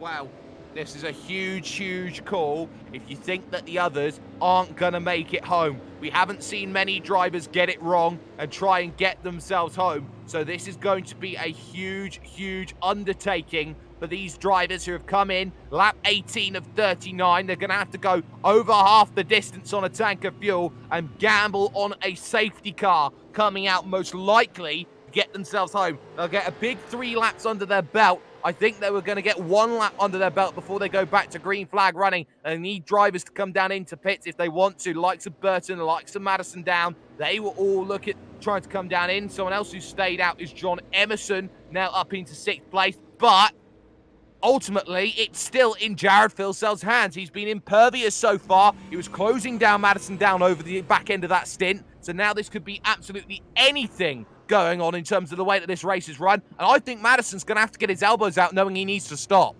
Yeah, exactly right. They've the top guys that haven't pitted yet have just lost too much time now behind this safety car touring around, and very well executed race from Philsell so far. He's kept it calm and collected. He's kept his head down, and we've seen the typical Jared Philsell form emerge. And would you say that that call, that very, very big call from Jared Philsell comes from the one man who effectively has been the mastermind behind Philsell's success, that being Dean Thrower? Yeah, of course. I'm sure that Dean would have played a part in that. Those guys are a very good team, very tight team, and they've gotten a lot of success over the years. Crucially, Madison Down, Jake Burton, Wayne Burke and the like are staying out, but Ian Ford coming into the pits from 36th. Well, there's one thing that Madison can do. He can hold up Jared Philsell for Ethan, if anything else. He can be that in terms of a help, and a cross-party alliance could be very crucial. So he stays out, makes the call to stay out. It's going to be a tough call. He's going to have to take a full tank of fuel, so to speak, but I think all these drivers know and understand there are 5 drivers out there on old tyres right now. There are many, many more who are there on the cold new tyres. But of course, they haven't really had that distance get those new tyres up to temperature here, Reese. That's the only saving grace at the moment. Jared will need to find where the threshold is. Yeah, that's the thing that the drivers have to get used to with these new tires. It's not just a case of a straight curve upwards to in terms of grip levels. You have to give it a couple of laps to get up to temperature, and the fact that you have to time it so perfectly in a series like this, the tires making a huge amount of difference 1 lap to the next. It's going to make a whole world of difference. This is how the field now looks. It's Madison Down in the lead. Jake Burton second. Wayne Burke now in third. Tom Freer started 35th today. He's now up to 4th place after all of that. John Emerson 5th. Philsell 6th. Hampstead 7th. Griggle 8th. Ethan Warren 9th. And James Scott in 10th. Talk about more surprises at the moment and drivers who haven't necessarily come down in for their second stop. One Zachary Hanlon is 13th. Yeah, Zach Hanlon going very long in this first stage of the race, and when you're coming from that far back in the field, it can be a good idea to go as long as you can to start with and just have 2 short stints to round out the race. It could be exactly what is needed. Madison Down in control of this field at the moment. You expect those 5 at the front will have to come down in, get a big stop of fuel, and get themselves going again. When they go, where they go, that's the question, because they know they've got to put probably more likely upwards towards a full tank of fuel and hope they can attack on fresh tyres. Maybe that's the call we're looking at here, Reese. Maybe a very big, bold overcut. Yeah, that is potential, because we saw in Super Split 2 the amount of time difference between worn tyres and fresh tyres. If you have that kind of advantage right at the end, I mean, there's no better time to have it. Absolutely, and this is going to be so crucial to see how this race is going to be run at this point in time. Everybody just sitting and waiting for their opportunities. The car is cleared from Sean Kelly. Surely this is a time to go green, or maybe they will go for one more lap around. There goes the pace car. Simon Black decides it's time to go. We will go back to green flag running.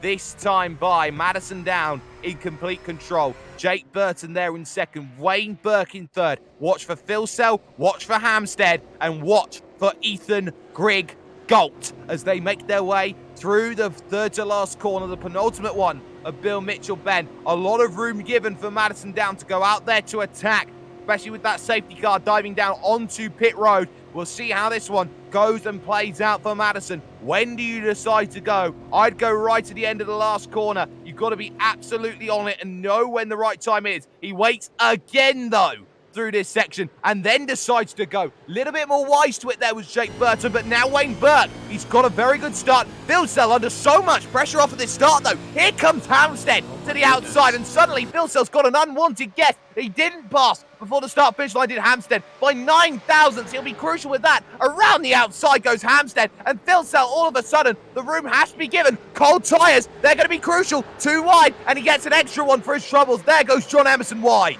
Yeah, Emerson having trouble in turn 1, ended up blocking the advances from Hampstead. Now he's side by side back in the pack with Ethan Warren, Harley Haber and James Scott running side by side once again. These guys can't leave each other alone. Harley Haber then with the run on John Emerson. Will he be able to get by at turn 5? He's got the space to make the move. There's space to Ethan Warren up ahead.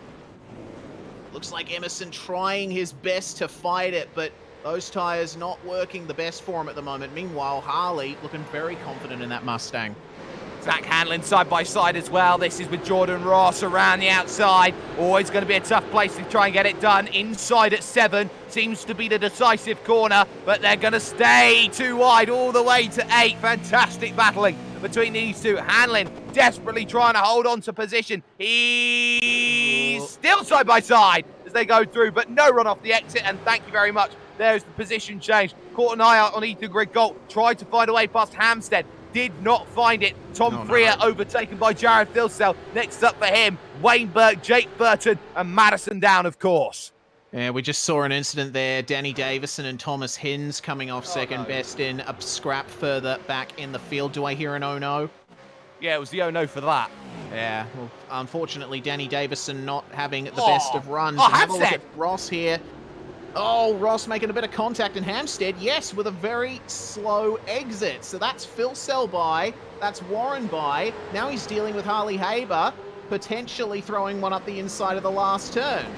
It was all about the slide that happened through Canada Corner, and he managed to just check it up, but ultimately loses 2 positions for the one he tried to gain on Tom Freer. So he's net -1 for what he needed. Phil Sell on the back of Wayne Burke in the One Performance 89 machine, looking at 3rd position. He is your net leader at the moment, Jared Phil Sell, because all the cars in front do need to come down and make one final stop. Phil Sell looking to be aggressive at the moment, and Jared Phil Sell needs to be Jared Fuel Cell for the final stages. He needs to save as much as he can, but ultimately he gets an easy one on Wayne Burke. He'll be happy.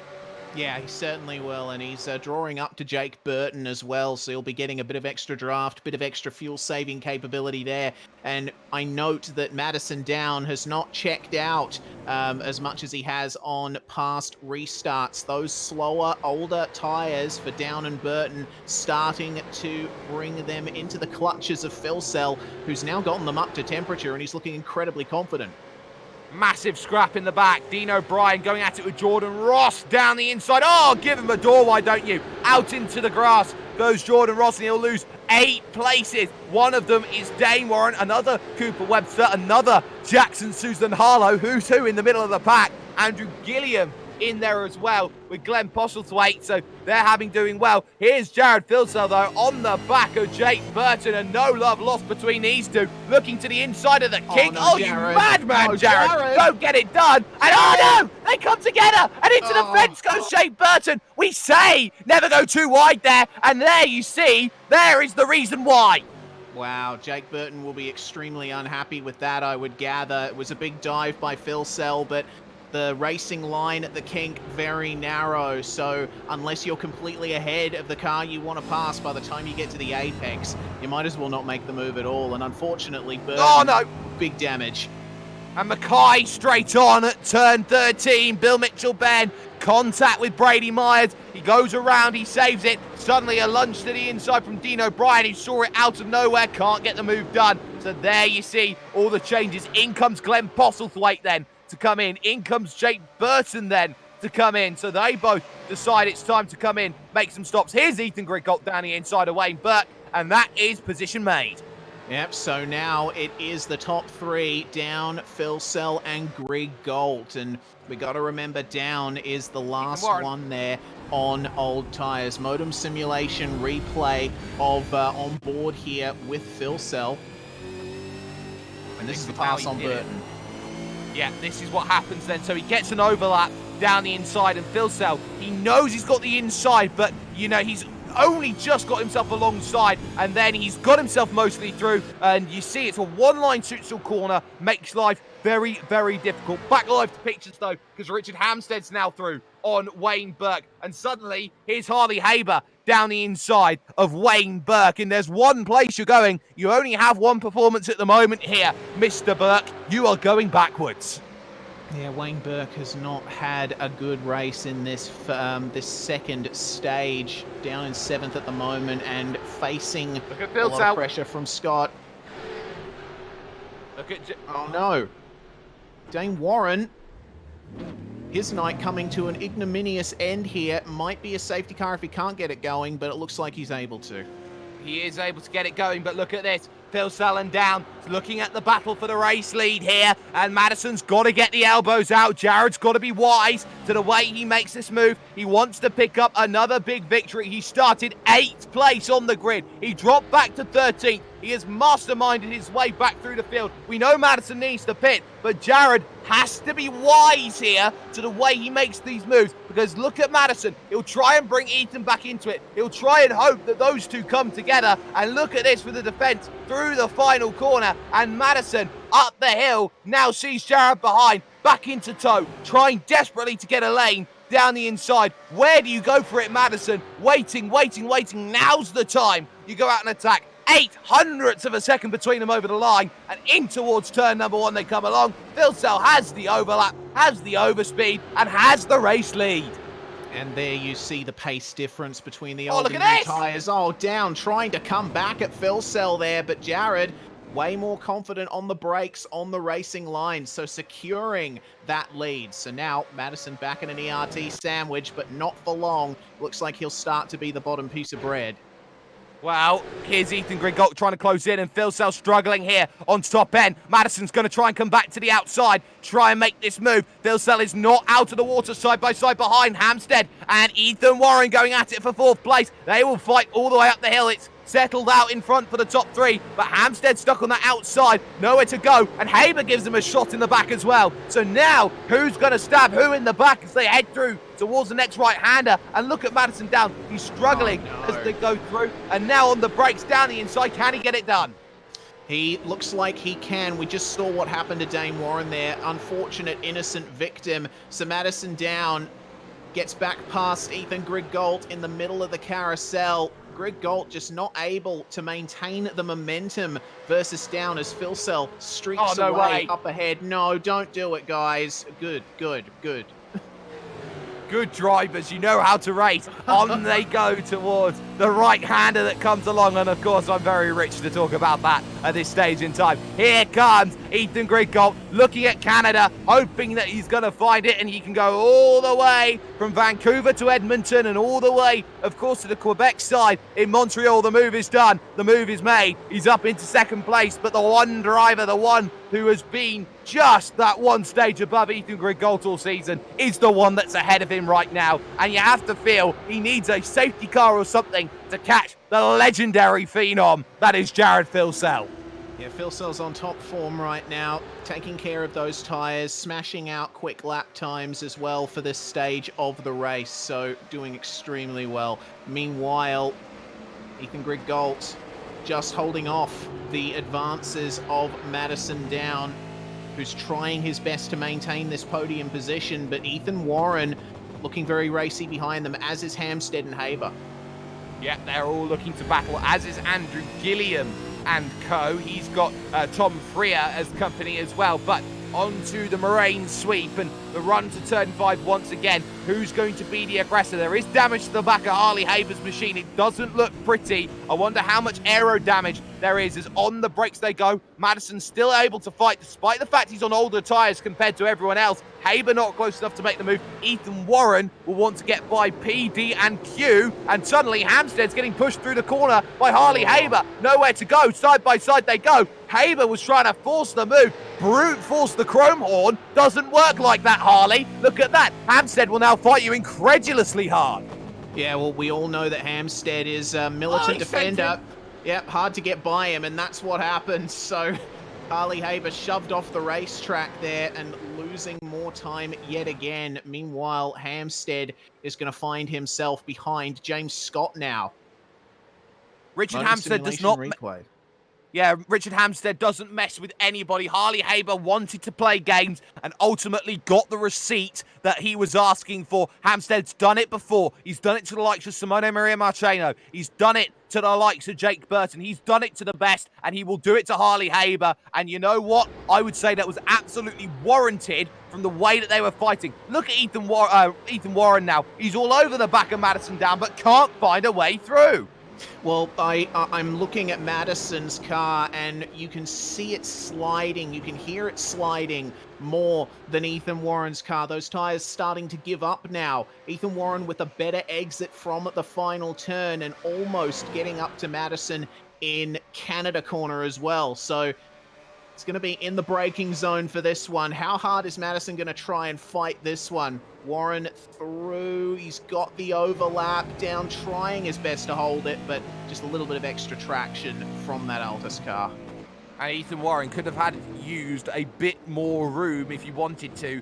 Go out there to make the move to get exactly what he wants. Side by side, Cooper Webster going at it with Jackson Susan Harlow, and that's a change of position there as Webster gets one over JSH into turn 3. They go along. This is a great scrap, by the way, for 12th place on the road right now. Jordan Ross behind this, Blythe, Morris, Hotter, all there, all wanting to get in as well. And those are drivers who are doing well. But look at Susan Harlow coming back at Cooper Webster here on the run to turn number 5. On the brakes they go, and Cooper Webster on that inside track is able to save it. And look behind at Matt Morris down the inside of Riley Blythe. Blythe trying to come back. Oh, they're defending so egregiously.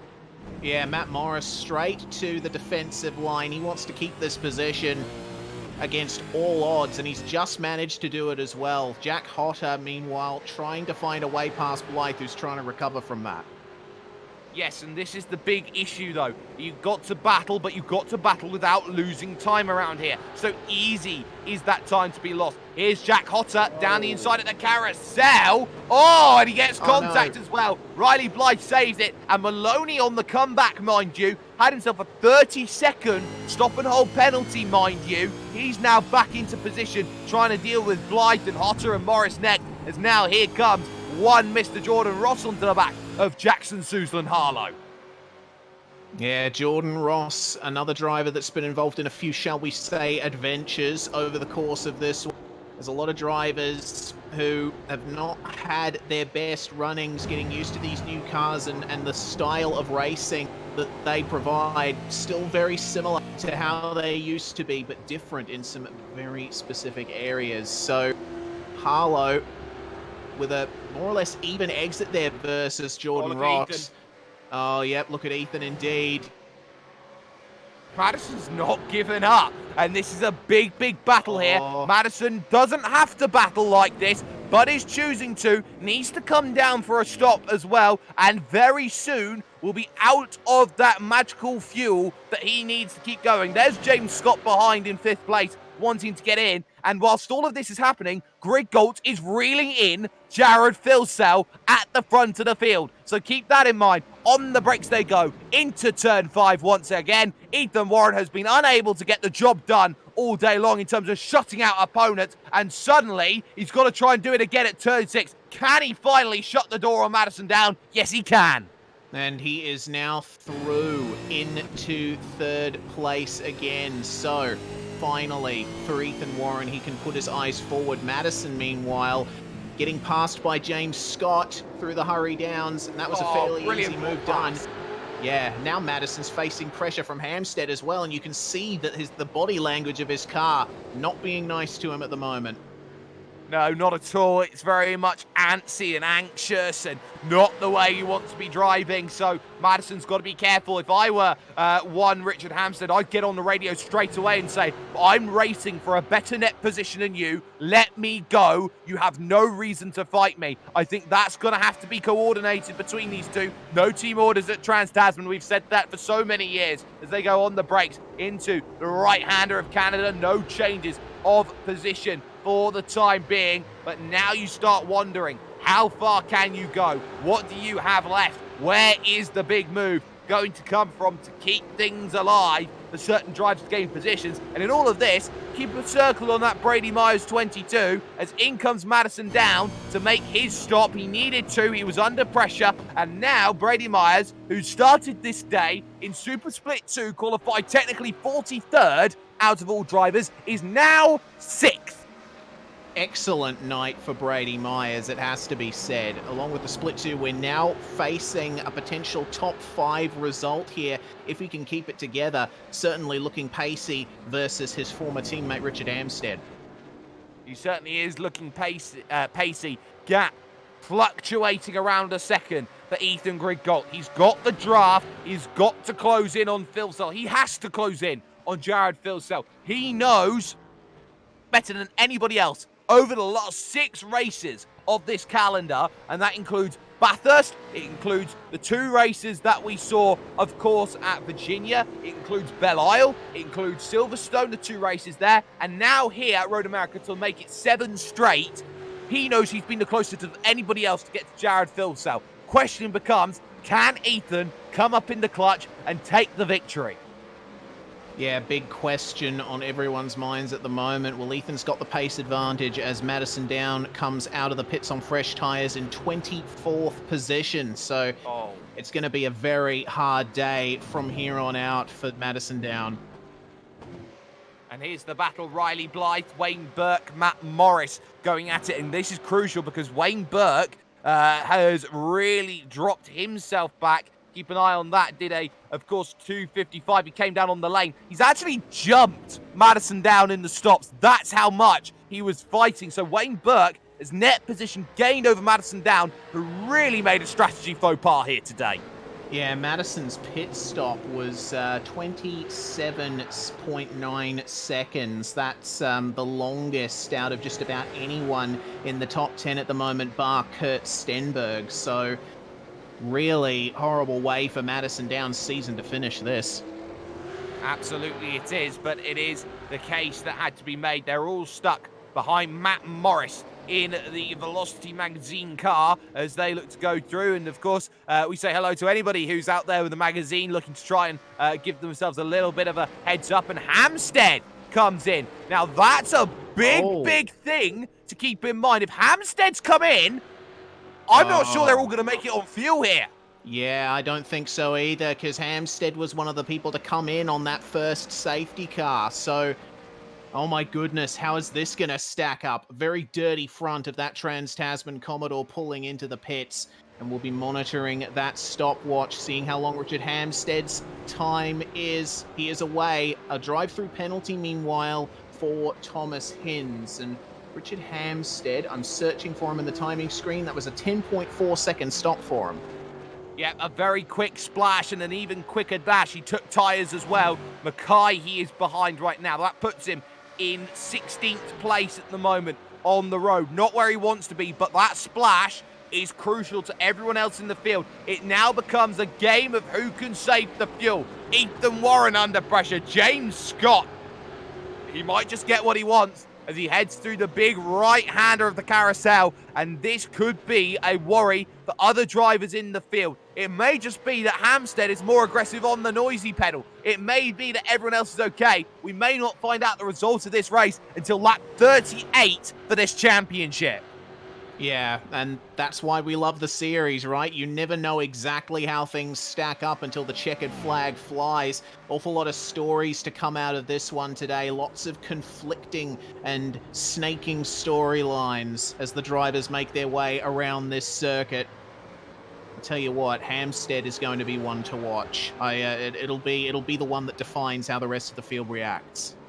Well, if he's got fresh tyres, he will gain a massive undercut on everybody else in this field. James Scott comes in. He couldn't last on the fuel. So he takes his splash, his dash, and so does Brady Myers to cover off the move. They do have one stop left, and they do need to be on their level best. Now it's a staking game between Phil Sell and Greg Gott, and Phil Sell has now got Greg Gott in draft saving. This is disaster. Yeah, so it turns out the actual situation is a complete 180 from what we initially predicted. No one able to make it home from that early stop. So now those two ERT cars in maximum fuel save mode, and that explains why we saw that pace drop off from Jared Philsell. Ethan concentrating on getting in that draft so that he can save a bit of fuel himself. Doesn't this remind you of Newcastle 2018 and what happened with one Scotty McLaughlin? So Scott has a big long stop. He's caught out by Hinds on the drive-through, as well as Brady Myers, who jumped him by a mile. Hampstead has gone through like a dream, but ultimately it has not worked for James Scott. Yeah, and that was an interesting pit exit there. Brenton Hobson almost getting blocked there on the pit exit, but they managed to both get out and continue that forward momentum. So James Scott now down to 12th. Well, Hampstead is effectively then going to be your race leader if things stay like this. Because if you're going to splash and you're going to dash, Phil Sell and Greg Galt, they are in trouble at this point in time. This is going to have to be a case to be made. Have they got enough to try and outlast what they need? And Jared Philsell knows better than anybody else. He wants the victory. He wants it more than anything else to crown his season, to finish 7 straight from the Bathurst 1000, to claim that after a disappointment in the E-Series where Josh Rogers basically handed him a new one, he now wants to prove that he is still one of the best in the world. Walkinshaw signed him for a reason. Now what do you do, Jared? When do you decide it's time to come in? Now. And the answer's now, and Greg Galt follows. Okay, big statement from ERT here. James Scott around, meanwhile. That looks like down at Hurry Downs. Incident between him and Hobson we're hearing. Modem simulation replay of that. And it was around where the Hurry Downs are. So Scott just getting into the grass and oh yeah, big fishtail. Once you get onto the grass, especially on these new tires, it's like there is no rubber on the rim at all. And Scott head on into the wall. It's a shame. That was a great performance from him.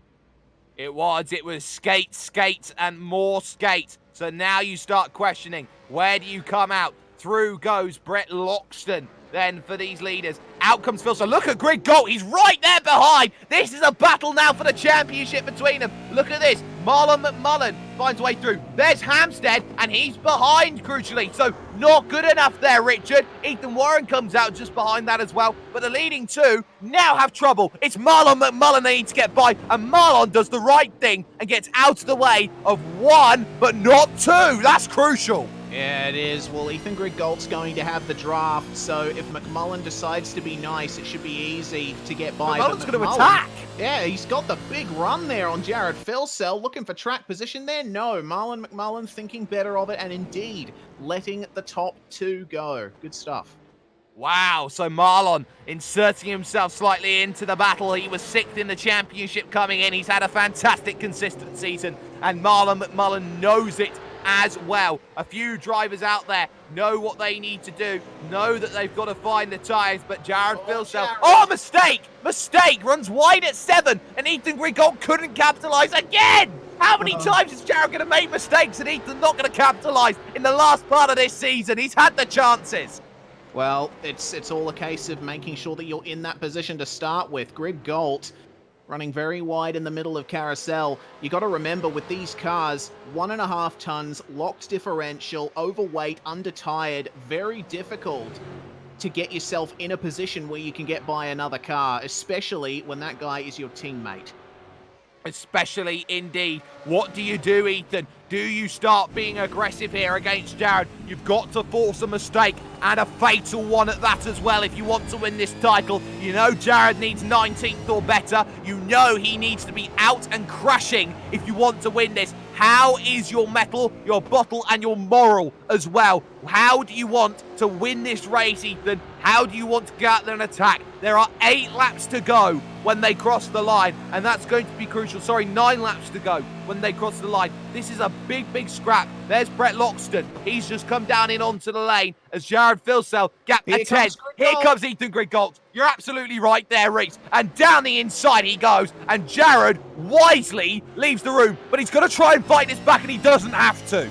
Yeah, he doesn't have to, but he's got an opportunity here to save a bit of extra fuel once again. We got to remember as well, Ethan Grigolt's stop time 0.6 quicker than Jared's, so Jared is better for fuel.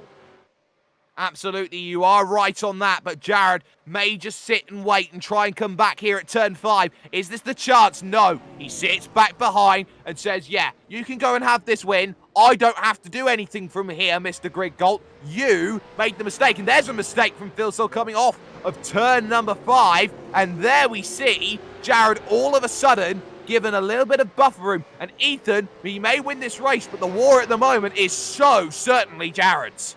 Yeah, certainly is. Jared, at the moment, all he needs to do is hold position, and he has got the title.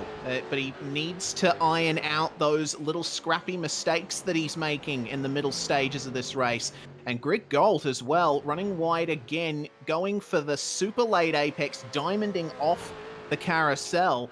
So we're seeing some different driving strategies at play between these drivers in the last stages of this race. Well, it's all or nothing now for certain drivers as they go through. Grigolt's got the lead. Ethan Warren now trying to be aggressive here. Marlon McMullen under pressure, and surely Marlon is not going to have anything left in the tank. He is saving massively. Look how much lift and coast Marlon McMullen's doing. He's trying to make it home on the tank. Well, Marlon at the moment for 5th place overall, looking at a 6 versus Brady Myers. At the moment, if he wants a good position, staying out is probably the best thing he can do. What happened to Michael Taliancic, meanwhile? Kurt Stenberg right behind him in the carousel, and that's Jordan Ross as well in the ERT Mustang. These guys line astern, and Taliancic just letting those guys go. Yeah, had to. Don't want to fight into the kink. Don't want to deal with those drivers. Why not have a fight? So they are going to be very happy with that one then. Those two gain an extra position. Here comes Andrew Gilliam on Brenton Hobson. Hobbo 88, the battle for 8. And down the inside goes Gilliam. And he'll be very happy with that one as he got that one comfortably done. Down at turn 1, no worries at all. Maloney in his own fight. He gets by Brad Newman. And Madison down on the back of this too. Yeah, Madison, of course, on fresh tyres now, so he'll be experiencing the big pace advantage at the moment versus these guys. Good exit from Madison down. Yeah, very good exit from Madison down. He knows it was a good exit, and he can now go and attack side by side. So they go all the way to turn number 5 once again here. And look at that, big difference in the braking markers, a good 20, 30 meters or so. And Madison slows it up, and that's why he's a VRS coach. Exactly. Of course, we got a few VRS coaches in this field. Jared Filsell and Jake Burton also providing their services on the Virtual Racing School website. Of course, we thank Virtual Racing School for their support of this series all throughout the season. Fantastic to be associated with them. The big thing for Jared Filsell is that 19th place is currently being scored by Jack Hotter at the moment, and there's contact in front of him. Jackson Susan Harlow barges his way through Riley Blythe, and there's Jack Hotter getting the position as Blythe ultimately is going to be slow getting forward. That brings Tom Freer into the magical 19th place position. He was 32 seconds back, so now half a minute for Jared Filsell if things go wrong. Yes, indeed, and just seeing a replay then of Harlow and Blythe. Just seems like 2 into 1 doesn't go. It looked like Blythe was trying to cover it, but Harlow was already making his way up the inside. Warren is on a mission right now. Keep an eye on him as he goes through, because he just finds himself a 207 flat. Now attacking Richard Hampstead. Was slower than the leaders, but on the brakes they go into turn 1. Ethan Warren on the podium.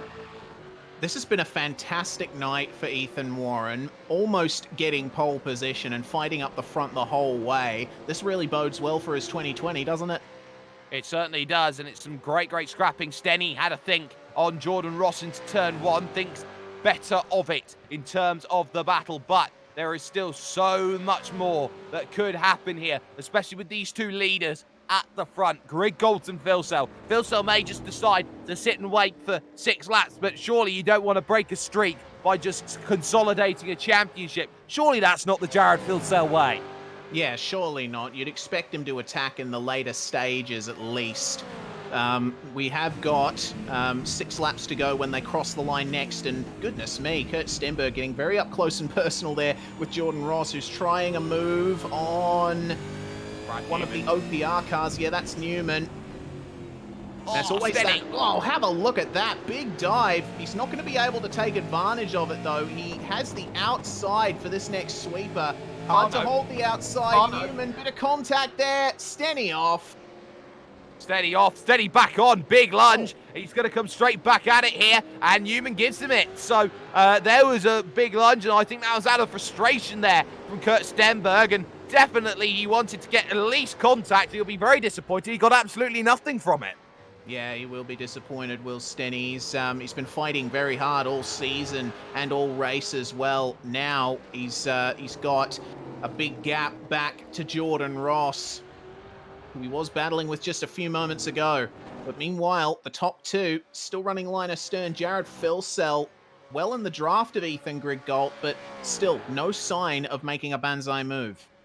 No sign just yet, but gained exactly a 1/10 of a second that last time by. Exactly on the brakes. Beautiful. Into turn number 1 as they go through once again. Filsell is sitting and waiting, and they want to play this tactical game. I think they will want to fight for a race win. Jared will never turn down a race win, I wouldn't have thought, but ultimately they've got to be very wise about the way they battle. Filsell knows if he wants to get involved, he risks jeopardizing his championship to do so. Yeah, exactly. You don't want to race too hard if you're in Jared Filsell's position, because one big hit in a braking zone, you're off into the wall, you're down in positions, you're probably outside the top 20. So Filsell has to take ultra care at the moment. All Ethan has to do is keep him behind if he wants this win. Side by side, Jake Maloney and Cooper Webster going at it at the moment. Webster's going to try and fight back on the brakes into turn 5, but ultimately position is made, and Cooper Webster can do nothing about Maloney, who is now inside the top 10. Madison down, waiting in the wings here as they continue on forward. It's all about who has their nerve at this point in time, as there's a few battles going on. Tom Freer is on one. Here's James Mackay under pressure. This is for 18th and 19th. Mackay's found a way back through, but now look behind. There's James Scott, who's recovered from his spin, and Jackson Susan Harlow as well. They're in 21st place. So 4 vehicles fighting for top 20, and there's only 2 spots for it. Yeah, and the thing with all of these guys is they were well in the running for a top 15, maybe even a top 10, top 5 position with the pace that some of them were showing. So it's going to be a scrap between them for the minor positions. It's no further action from race control for Riley Blythe's incident earlier. It was redressed. It was redressed, but ultimately something that isn't redressed is this battle going on. 5 to go on the Scops season at Elkhart Lake, Wisconsin. On the brakes they go into turn number 1, and nothing there for Jared Filsell, sitting again, waiting pretty, saving the fuel, waiting to hit a magic number that says I can go out and overtake 117 in terms of vehicles. How many more times have we said that Jared Filsell has been perfect? Ethan Grigalt is in the right place at the right time in the wrong generation, some may argue, in terms of his talent, his capability. He has every marking, every hallmark of a champion. One thing though, Jared Filsell just a notch above once again. We'll see how they scrap and claw and tooth as they go on forward. At the moment, no positions changing inside of your top 10. This is how it's most likely going to stay, apart from the leading 2. Yes, indeed. And that leading 2 battle, they only have 3 laps when they next cross the line, or 4 laps, my apologies, to decide that. And Filsell, he seems to just be biding his time still, but he is maintaining very close gap to Ethan Grigalt. You can see Grigalt making a bit better use of his tyres, I reckon, through the carousel, straightening out the exit like that. Yes, and it's all about who can use those tyres to advantage. Madison down close to the back of Cooper Webster. He'll be looking to try and gain some favour over the Evolution Racing Team drivers. So now what do you do as you look to try and battle on the brakes? Canada corner for the leading 2. Nothing doing for them. For Madison, he's all the way back at the carousel, a full 25 seconds back down the road and a little bit more as they now look towards this kink and maybe an opportunity at Canada, but Madison struggling slightly, can't get the move done. No, seeing an onboard view of his dash there, the office for these sim racers of another big run down the straight, but down just not close enough to throw one up the inside. Has to stay behind at least until turn 1. At least until there. So through the left-hander, they come along with Bill Mitchell. The final corner is the operating place to try and get it to work out, but at the moment, you feel like it's not going to be there for the time being. Webster up the hill. Surely Madison's going to try and rag on that accelerator pedal. Head up over 240Ks. Looking at over 250Ks. They hit over 270 around here. And there goes Madison down 275 on the brakes into turn 1. It's scary how quick Australian touring cars go. And just like that, Madison's got himself into 11th place. Very scary indeed, in excess of 650 horsepower going through the rear wheels of these things, and no traction control or ABS for that matter either, so it is just you and the car. Madison Down showing that he's been driving this kind of car for an exceedingly long time. Just parking it on the apex at turn 1 didn't allow Webster to come back at him. There is traffic for the leading 2, and how apropos is this? It is Ian Ford who will be the next car to be lapped, the driver who has effectively been fantastic for both of these drivers as a guardian in terms of dealing with other teams like Trans-Tasman, other teams such as, of course, back at the time, Zero Esports, teams like Mark 1, you got teams like Logitech G Altus Esports. This, for Evolution Racing Team, is going to be a tight battle. There are 4 laps to go when they cross the line, and Ethan Grigalt holds the lead, but there's nothing they can do because 6 seconds down the road is Ethan Warren. I do not see Ethan Grigalt holding up Jared Filsell for 6 seconds.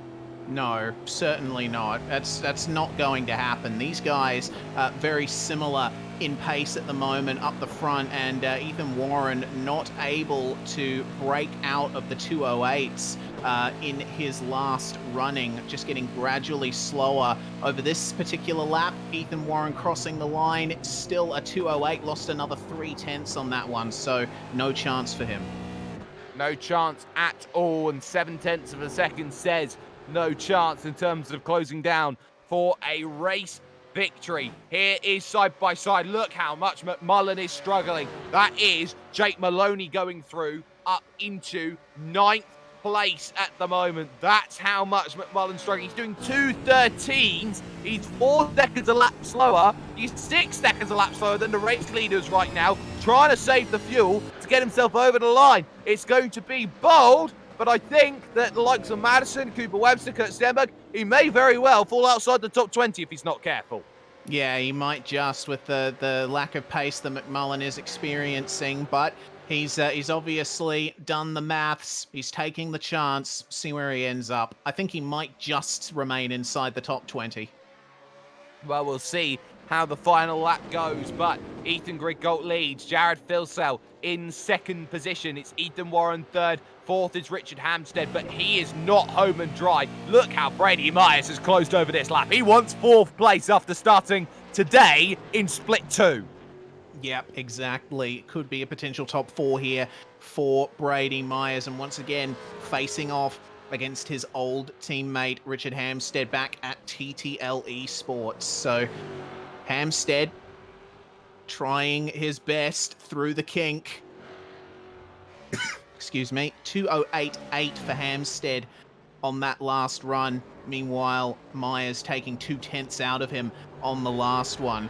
He's definitely in within draft range. Turn 1 is calling. Turn 1 is very much calling, and they will have 2 laps to go. Popsicle sticks to go and make this move on the brakes into the final corner they come along, and it's that final section where Hampstead has been gaining the advantage, and you can see it there once again. Better rotation coming out of Richard Hampstead's vehicle. He'll be happy with the way that that's run in that Commodore compared to the other Commodore there of Brady Myers as they make the run towards turn number 1. Half a second between those two as they get down on the brakes, as well as, of course, Griggolt versus Filsell, which seems like Filsell is resigning himself here to 2nd place. Yeah, the gap between them has really extended now. There's it was 4/10 at the line, and at the moment hovering around that 4/10 to half a second territory. So it does look like Filsell has thrown up the white flag. Alternatively, he could be gearing up for a final assault on the last lap.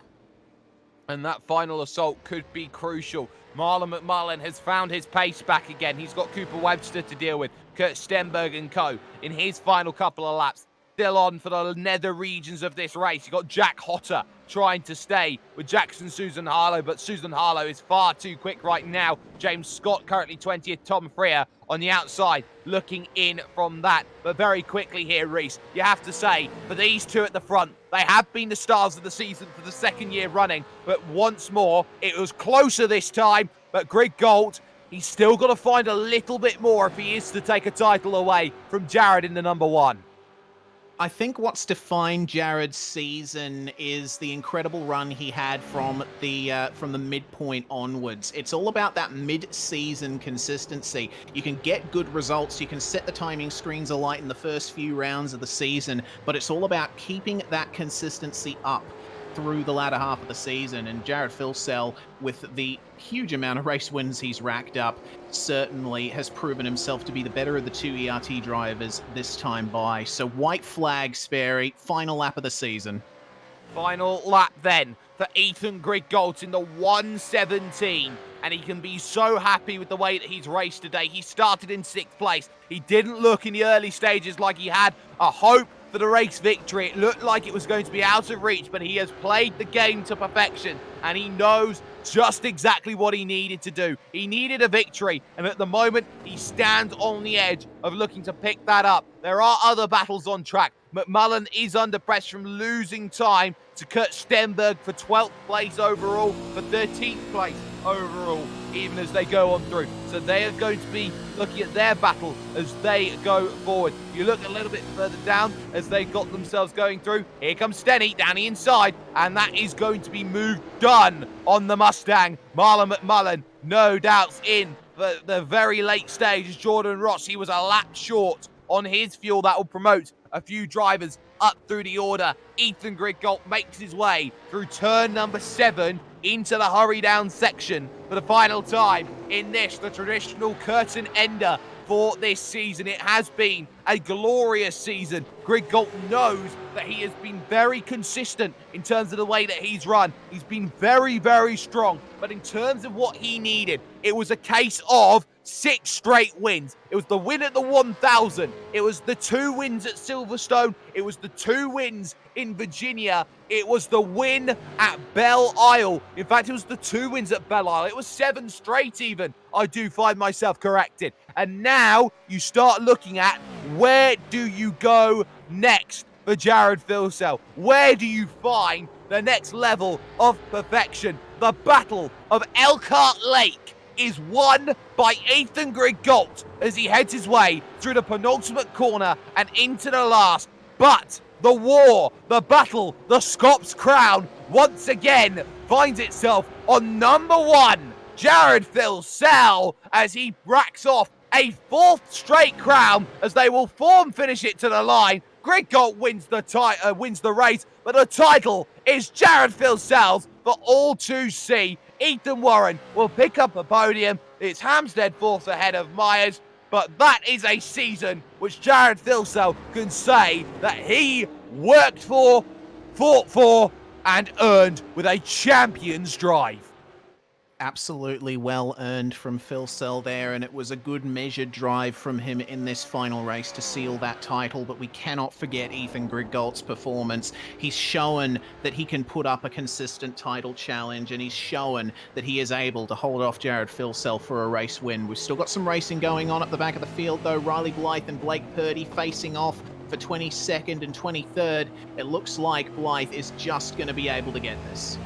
I think he is. And they know that they've got the position on Jordan Ross as well as they go through, so they'll gain an extra one as they go over the line. Tom Freer does get his top 20 as Blythe beats out young Blake Purdy over the line. Blake Purdy, I believe, is no more than 14 or 15 years of age. He's very young in terms of getting out there, in terms of his career. There's Jordan Ross over the line. He'll finish ahead of Michael Taliancic as they go through, as the final finishers will come through, like to Brett Loxton, Zach Hanlon, and of course Dean O'Brien in 29th place at the moment. But official classified results then from this, the final round of the championship. Road America's 250 comes to an end. This is how it all finishes off. So Ethan Greg Galt breaks the streak, picks up the win here at Road America. An hour and 30 minutes and add an extra 20 seconds on top of that. He does it by a 10th, but it was a form finish. It was Jared's championship, and Ethan had to lead his rival home. Jared did everything that he needed to, and a little bit more. Ethan Warren finishes this one off in 3rd, with Richard Hampstead 4th, and Brady Myers starting from 43rd in this race overall. That is the 2nd split. 3rd, he started in that. He got the victory, qualified 10th here, and gets a top 5 for his troubles. A champion driver of the day performance for Brady Myers. Harley Haber gets 6th place coming the end, despite contact with Richard Hampstead earlier on in the race. Andrew Gilliam gets a very quiet but respectable 7th. As does Brenton Hobson get a very respectable result. He was up 16 places today for a very undeserved and anonymous 8th place finish. Yes, indeed, and making the 88 in 8th. Jake Maloney, meanwhile, finishes where he started in 9th place, but certainly the numbers don't tell the full story. It was a real hard slog for Maloney out there, including a penalty. Madison Downs started on pole, but has to settle for 10th after the strategy blunder, rare to see from Madison Down. Cooper Webster making it 11th. Kurt Stenberg in 12th. Marlon McMullen with the massive fuel saving in the final laps manages to finish lucky 13th. Wayne Burke, Brad Newman, and James Mackay round out the top 16. Jackson Susan Harlow had an eventful day. JSH finishes off in 17th place. Jack Hotter gets an 18th place finish, which is a good result for him. James Scott had spins and troubles. He was up inside the top 5. He was looking at maybe a podium if he was lucky. It ends up being just 19th place for him. Tom Freer rounds out the top 20 for Team Hyperdrive. They'll be happy with that performance. John Emerson behind that in 21st. Riley Blythe 22nd after a spin ahead of Blake Purdy. Brian Borg, a very consummate 24th place. In 25th was Matt Morris, coming home from 39th on the grid. Jordan Ross with that late pit stop on the final lap. Not enough fuel to make it to the end, has to settle for 26th. Michael Taliancic coming across the line behind him. Brett Loxton finishing 28th on a very difficult day for him. Dean O'Brien making it 29th place from 40th. Rounding out the top 30, we got Zachary Hanlon, another good advancement, but then we start getting into those way less fortunate. Ian Ford and Thomas Hinds, 31st and 32nd laps down. And you can see the who's who of people who don't finish. Glenn Postlethwaite in there. Dane Warren fails to make it home after a blown engine. Jake Burton fails to make it home after dicing with Jared Filsell. Danny Davison runs into trouble. Sean Kelly called the second caution out. Jack Lemon in trouble. Scotty McQueen called the first caution. And the first retiree of them all was number 68. And it was Emily Jones, who ends up with position 40, not the way she wanted to end her season. But we're going to step aside very, very briefly here on this SimSpeed TV, the iRacing Esports Network. We'll be back with the post-race show after this.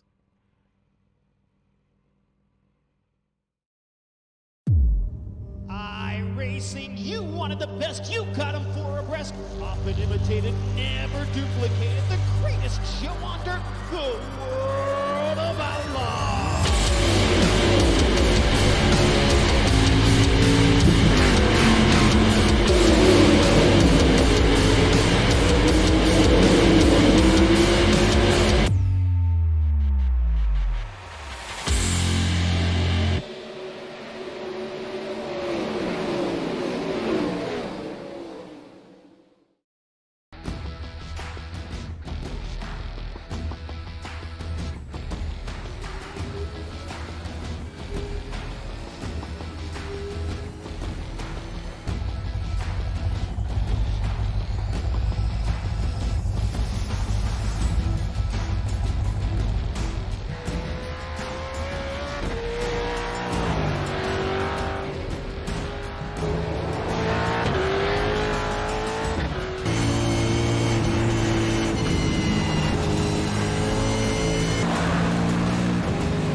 Welcome back, ladies and gentlemen, to the Virtual Racing School V8SCOPS post-season, I would say, show at this point in time. It's Jake Sperry, it's Reese Gardner, it's Jay Kennedy, and it has been a wonderful season from start to finish. You cannot argue that these drivers have poured every ounce of energy into this one, but ultimately, one driver stands on top of them once again. Champion-elect Jared Filsell joins us in the commentary box. It was second place overall, but let's start right at the beginning of this race, Jared. Qualifying did not go the way that you expected it to, and on top of that, poor start to boot. Meant you had to work a little harder for that second place today.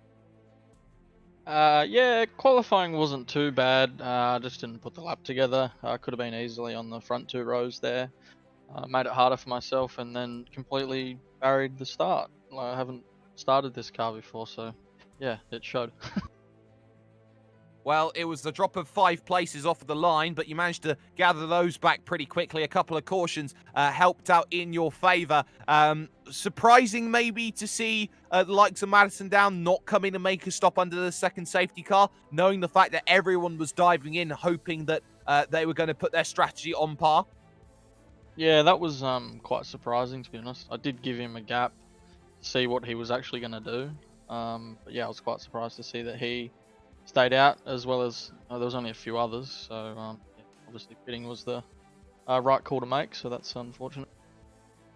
And of course, you had the opportunity to go out there, win the race, put the streak to continue into 2020. But ultimately for you, you took the easier road. You consolidated the championship after a season where you've had to fight hard in the second half of the season to really gather up the points margin that you've needed. Was it a case for you of a championship which you can be really proud of the way that you fought, having to come back from behind early on thanks to results like Interlagos? Yeah, I had to keep my nose clean after that race, unfortunately. But that definitely put me on the back foot. It's not easy pegging back 85 penalty points from your rivals. Yeah, made it hard for myself, that's for sure. But that was a good race. Just didn't quite have the tyre life on the low fuel. Ethan was definitely better in that department, so he thoroughly deserved the win there. He was obviously the quickest car today. And of course, a champion season. You look over towards 2020, looking to try and pick up more dominance as Australia's phenom. Before we let you go, Jared, shout out sponsors. Who gets it done? Yeah, obviously Logitech G with their fantastic support this season. Speed Cafe and obviously Jamie at West End Mazda. Couldn't do it without him. He's backbone of the team and soon to be the head honcho. So little scoop there, but I'm looking forward. Oh, you shouldn't have spoiled that information. But anywho, Jared Filsell picks up the big championship victory. The race is second place for him. First, though, in the race and second in the championship, it's a roles reversal. It's Ethan Griggold. He stood by with one Mr. Reese Gardner. He certainly is. Welcome to the commentary box, Ethan Griggold. Congratulations on your victory from 6th place. Jared mentioned to us just then that you had better tyre life on the low fuel. Yeah, I'm not too sure what Jared was running. We were probably running our docks a little bit different, but yeah, the car to find out what was optimal and couldn't really find much because the drop off's so severe on these cars, but managed to have a setup that was awesome at the end. It had grip and just awesome to come away with the win with the first in the first race in the new cars. Yeah, certainly. It was a big battle between you and Jared. Did you come into it thinking that you would be on the top step by the end, especially considering how qualifying worked out? Yeah, look, in that first stint, we got stuck behind quite a few cars. I knew the pace was definitely good, but last race of the season, a lot of people weren't in championship contention, so they were just dive bombing everywhere. It was a bit scary to be around, to be honest. And I saw Madison driving up in the distance, seeing my second place in the championship, pretty much in the distance, which wasn't good. But managed to come back on really good strategy. Short field the last one a bit because we saved a bit of fuel, and then managed to have great tyre life and jump Jared. Very well executed as well. So a 10th between you and Jared at the end in a form finish, 1-2. Of course, Ian Ford joining you across the line. So advantage Evolution Racing team at the moment. 2010 must be looking good for you guys. Yeah, what an awesome way to cap off 2019. A 1-2 in the last race of the season in the new car and a 1-2 in the championship. So really, we couldn't be happier heading into next. And next season, certainly looking forward to that one. Before we let you go, Ethan, on your behalf, any sponsors, any shout-outs, who would you like to thank? Of course, I'd just like to thank all the boys over at ERT for doing a stellar job all week, as always, especially with the challenge of the new car, and everyone over at Logitech G for their continued support. Thank you very much, Ethan Griggold. The second Ethan to finish on the podium, Mr. Sperry, is Ethan Warren. Yes, Mr. Warren, I would say it was a record best qualifying for you. You looked like you were absolutely on it with the new vehicle. Just what goes through a driver's head when they pick up pole position, and in the manner that you did, it came out of absolutely nowhere. You were down 16th in the qualifying standings. All of a sudden, it's a pole lap. Yeah, thanks, guys. It was kind of unexpected, to be honest. I was got to thank my teammate Jace H, to be honest. I was running behind him the whole lap, so I got a pretty good draft and managed to put a good lap together, surprisingly. Well, a good lap it was, and of course you had to fight incredibly hard near the front of the field for the majority of the race. It seemed like how many drivers you had to keep behind in the early goings was going to be very, very tough, no matter what you did. So a case of a stop-start, early start to the race, having to defend hard. How difficult is it in these new vehicles to go out there, be aggressive, race side by side, and, you know, really be worried about contact and other things like that? To be honest, I found it no different to the old V8. I just never really raced at the front all that often, so I was just trying to learn from the guys around me. Just learning different techniques and stuff and how to drive the car properly, because coming into the weekend I wasn't really confident in the car, so yeah, learning from them was good. Well, you had a big learning curve coming in. You managed to master that much. But of course, you got to talk about as well the fact that your karting career is starting to kick off and get some very good results as well. I know your brother Dane jumps in on that as well. But in terms of how the transition is from virtual to real and real to virtual, how do you feel like your karting career helps your sim racing and how your sim racing helps your karting? I haven't really thought about that, to be honest. I think they're two different things. Like, karting's a whole lot different to car racing, obviously, so you can't really compare it.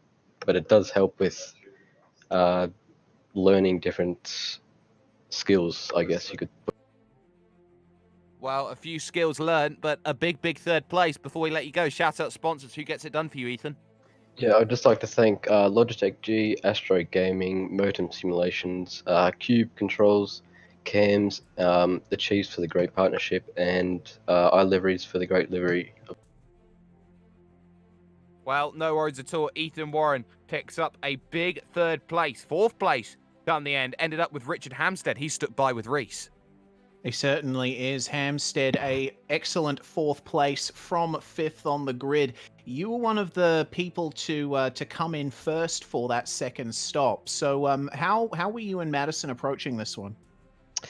Yeah, well, first of all, what a hectic race, but pretty good one to start off this new era. But yeah, so I think you mean the third stop, right? So after the last... yes, the third. My apologies.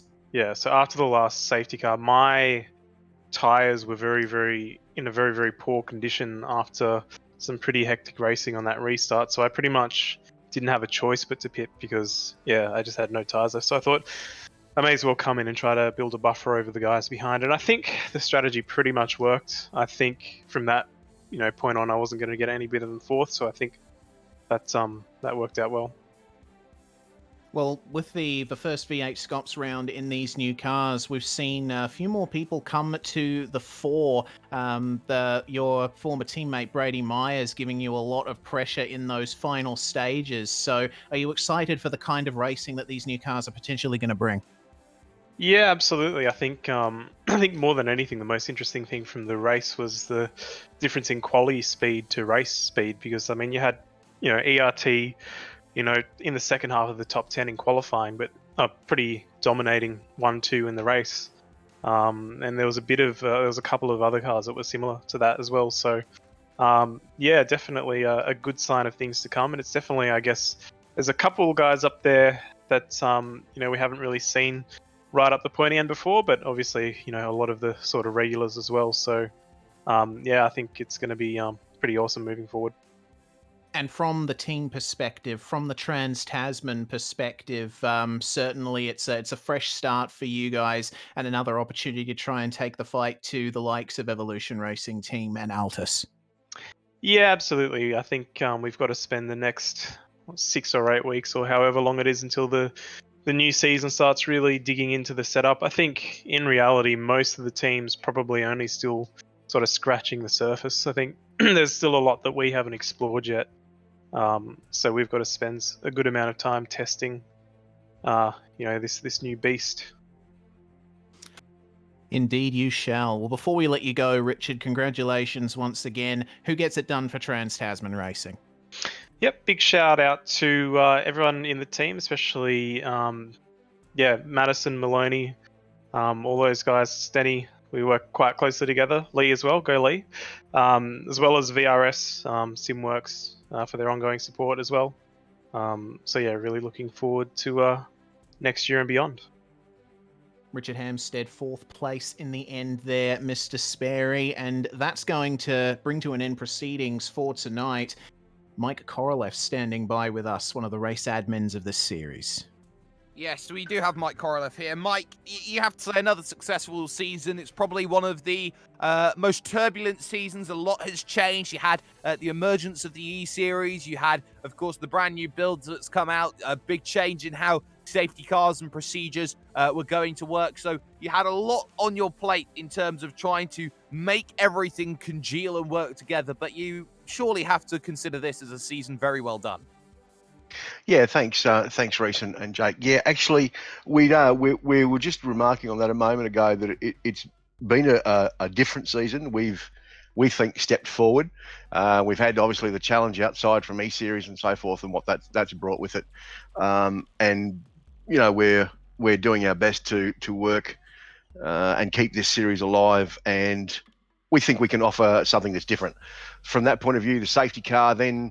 Having a manually driven safety car was something that we've been very cautious about doing, but we think it's been really, we've implemented it well, and I'll tell you what, it's been hard to do to make sure it's right, and we're doing the same thing consistently every time. We had a little hiccup there at Bathurst and we got it all sorted and so forth, but I think we've brought the quality of SCOPS up just another level again this year. I think the driving has come up a little bit more this year. We've been a little bit tougher in some respects with just not letting people get away with just silly stuff in sim racing in general, and we can't do that anymore. We have to be more professional. And I think from a racing perspective, though, we've had some really good races. I mean, Jared's been just been wonderful out front and so forth. But the racing in general, if you look at across the field, yes, Jared's won a lot of races and so forth, but there's been some really fantastic racing. And we've seen the emergence of some guys come forward from the 10 to 20th position. They've built their year and come forward. Big congratulations to Brent and O'Brien going out as leading ERT, but to bring their first SCOPS championship through Jared to them, and Ethan, Jared and Ian Ford have done a great job all year, along with some of their other drivers too. I don't mean that to discount them as well. So yes, a big year. Lots of things happened. We've had some turmoil. We've had some turbulent moments, that's for sure. But we've navigated through by always trying to just maintain a fair, equitable, and put the best series we can forward. And then we've seen in the new era of the Mustang and the new Commodore in this last race, and for a race that's in December at the end of the year, last race, the amount of people that came along to try and race was absolutely fantastic. Would you say then the amounts of people that are joining along and getting into this race for the final race of the season, do you think that bodes well for numbers heading into 2020, since we started the season with four lots of splits, so to speak, 160 plus drivers looking to qualify? Are we looking at maybe a watershed moment where we hit for the first time in SCOPS a number over 200 for a start of a season? Well, I mean, I don't know how we'd cope with it if we did, but it's a possible, Jake, because the amount of people just with these new cars coming into iRacing, the amount of people that are joining iRacing because these cars are here, and they've seen the E-Series, or they've heard about it, or they know that these cars are available, and the amount of questions that we're fielding on Facebook and people that are joining iRacing just saying, how can I race SCOPS? And you we've got to say, well, gents, how about you think about maybe, wheelie bins and Dev Series and OSR Open Series and AOSC, or even V8's Americas, and working your way through before you just try and launch into SCOPS. And most of them are taking the hint and doing it. But from that perspective, OSR as a league has been increasing our numbers. We would average, let's say, around 10 people a month thereabouts in the past.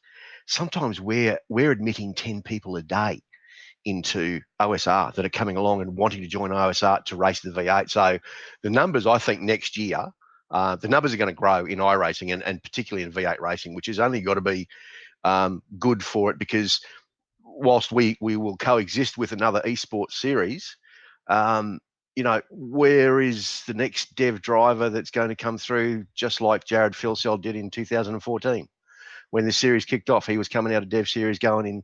So those guys are in the wings. They're in the making. They're going to get picked up by teams that are going to come along, and yeah, we're going to, with a larger base, we're going to have more people. That's for sure. So it's possible. It certainly is possible. And let's just talk about the future of SCOPS for a moment. We've got a fantastic calendar coming up for the 2020 season. We are looking at drivers who are maybe 16, 17, 18, sometimes even younger. You're looking at the Blake Purdys, the Cooper Websters, the Jackson Susan Harlows, the Harley Habers, etc., who are coming up to the forefront, who are finding the pace, who are finding that next level. Do you feel like this is going to be one of the most affluent generations of talent that you've had the ability to preside over, steward over, and actually organize with in a very long time?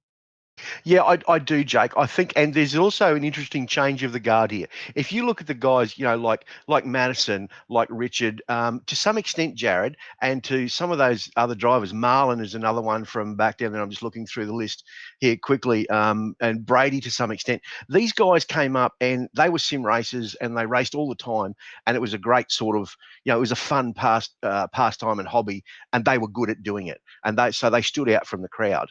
But now you're seeing guys like Brenton O'Brien, like Mike Talajancic, Bretty Loxton does it in his team, and I'm Altus are another one that are doing it. There are teams now that are scouting talent, and they're deliberately bringing these young guys in that show the pace but don't have the experience. Mark Samuel, he's done a great job to bring Harley around to getting back into the series. These guys are now literally training and picking their drivers and developing them. So we're moving into a new era where teams are really investing time in youth and bringing them forward, which is on par with real motorsport. So we're certainly going to see some interesting drivers come forward, I think, and come out of this in the next several seasons. Well, you sound very, very popular with the two pings that we've heard in the background, Mike. But before we let you go, shout out sponsors. Who gets it done for you?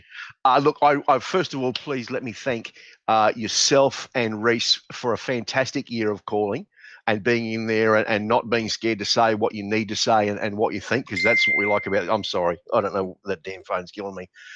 But I would also like to thank Jake Kennedy and Fonty in the background for SimSpeed. I know the work that those guys put in.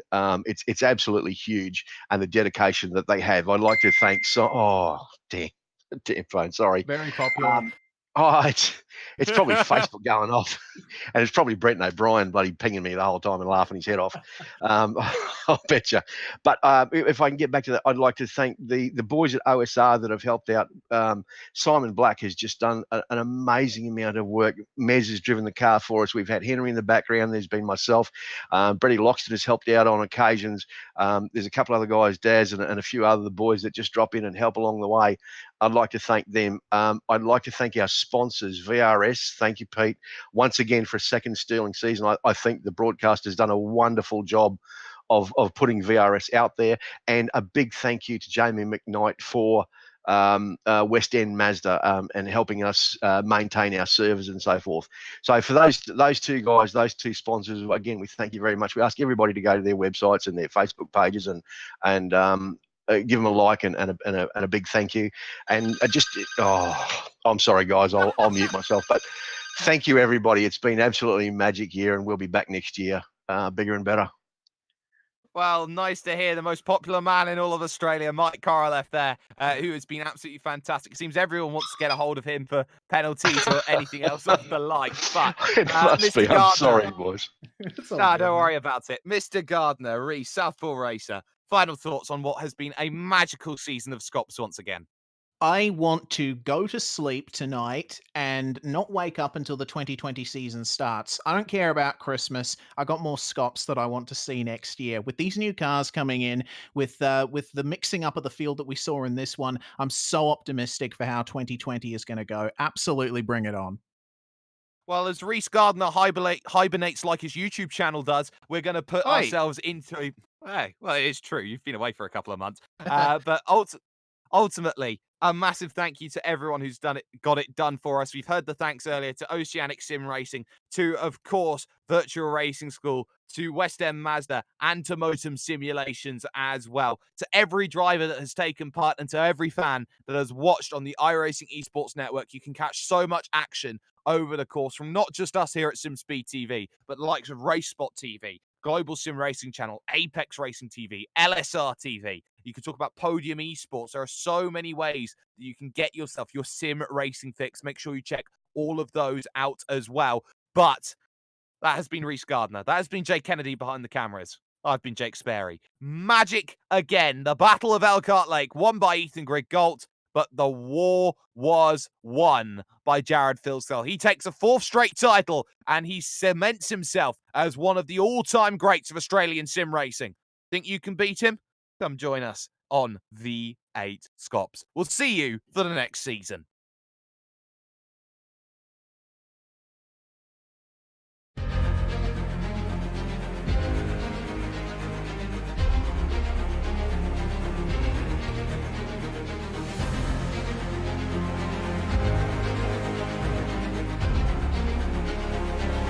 This is fantastic. This is GT racing right now. He's got traction. He's going in the outside. Both of them. Maloney. Oh, he's taking Anderson. Anderson's up to him. Oh my God. Big crash. Oh my goodness. Half the field's going to get rolled. Second very close. These guys, I want to make their way through the field very quickly. Oh, there we go. Oh no. That's massive. This is it. This is over. I can't believe this. Oh my God. God, what?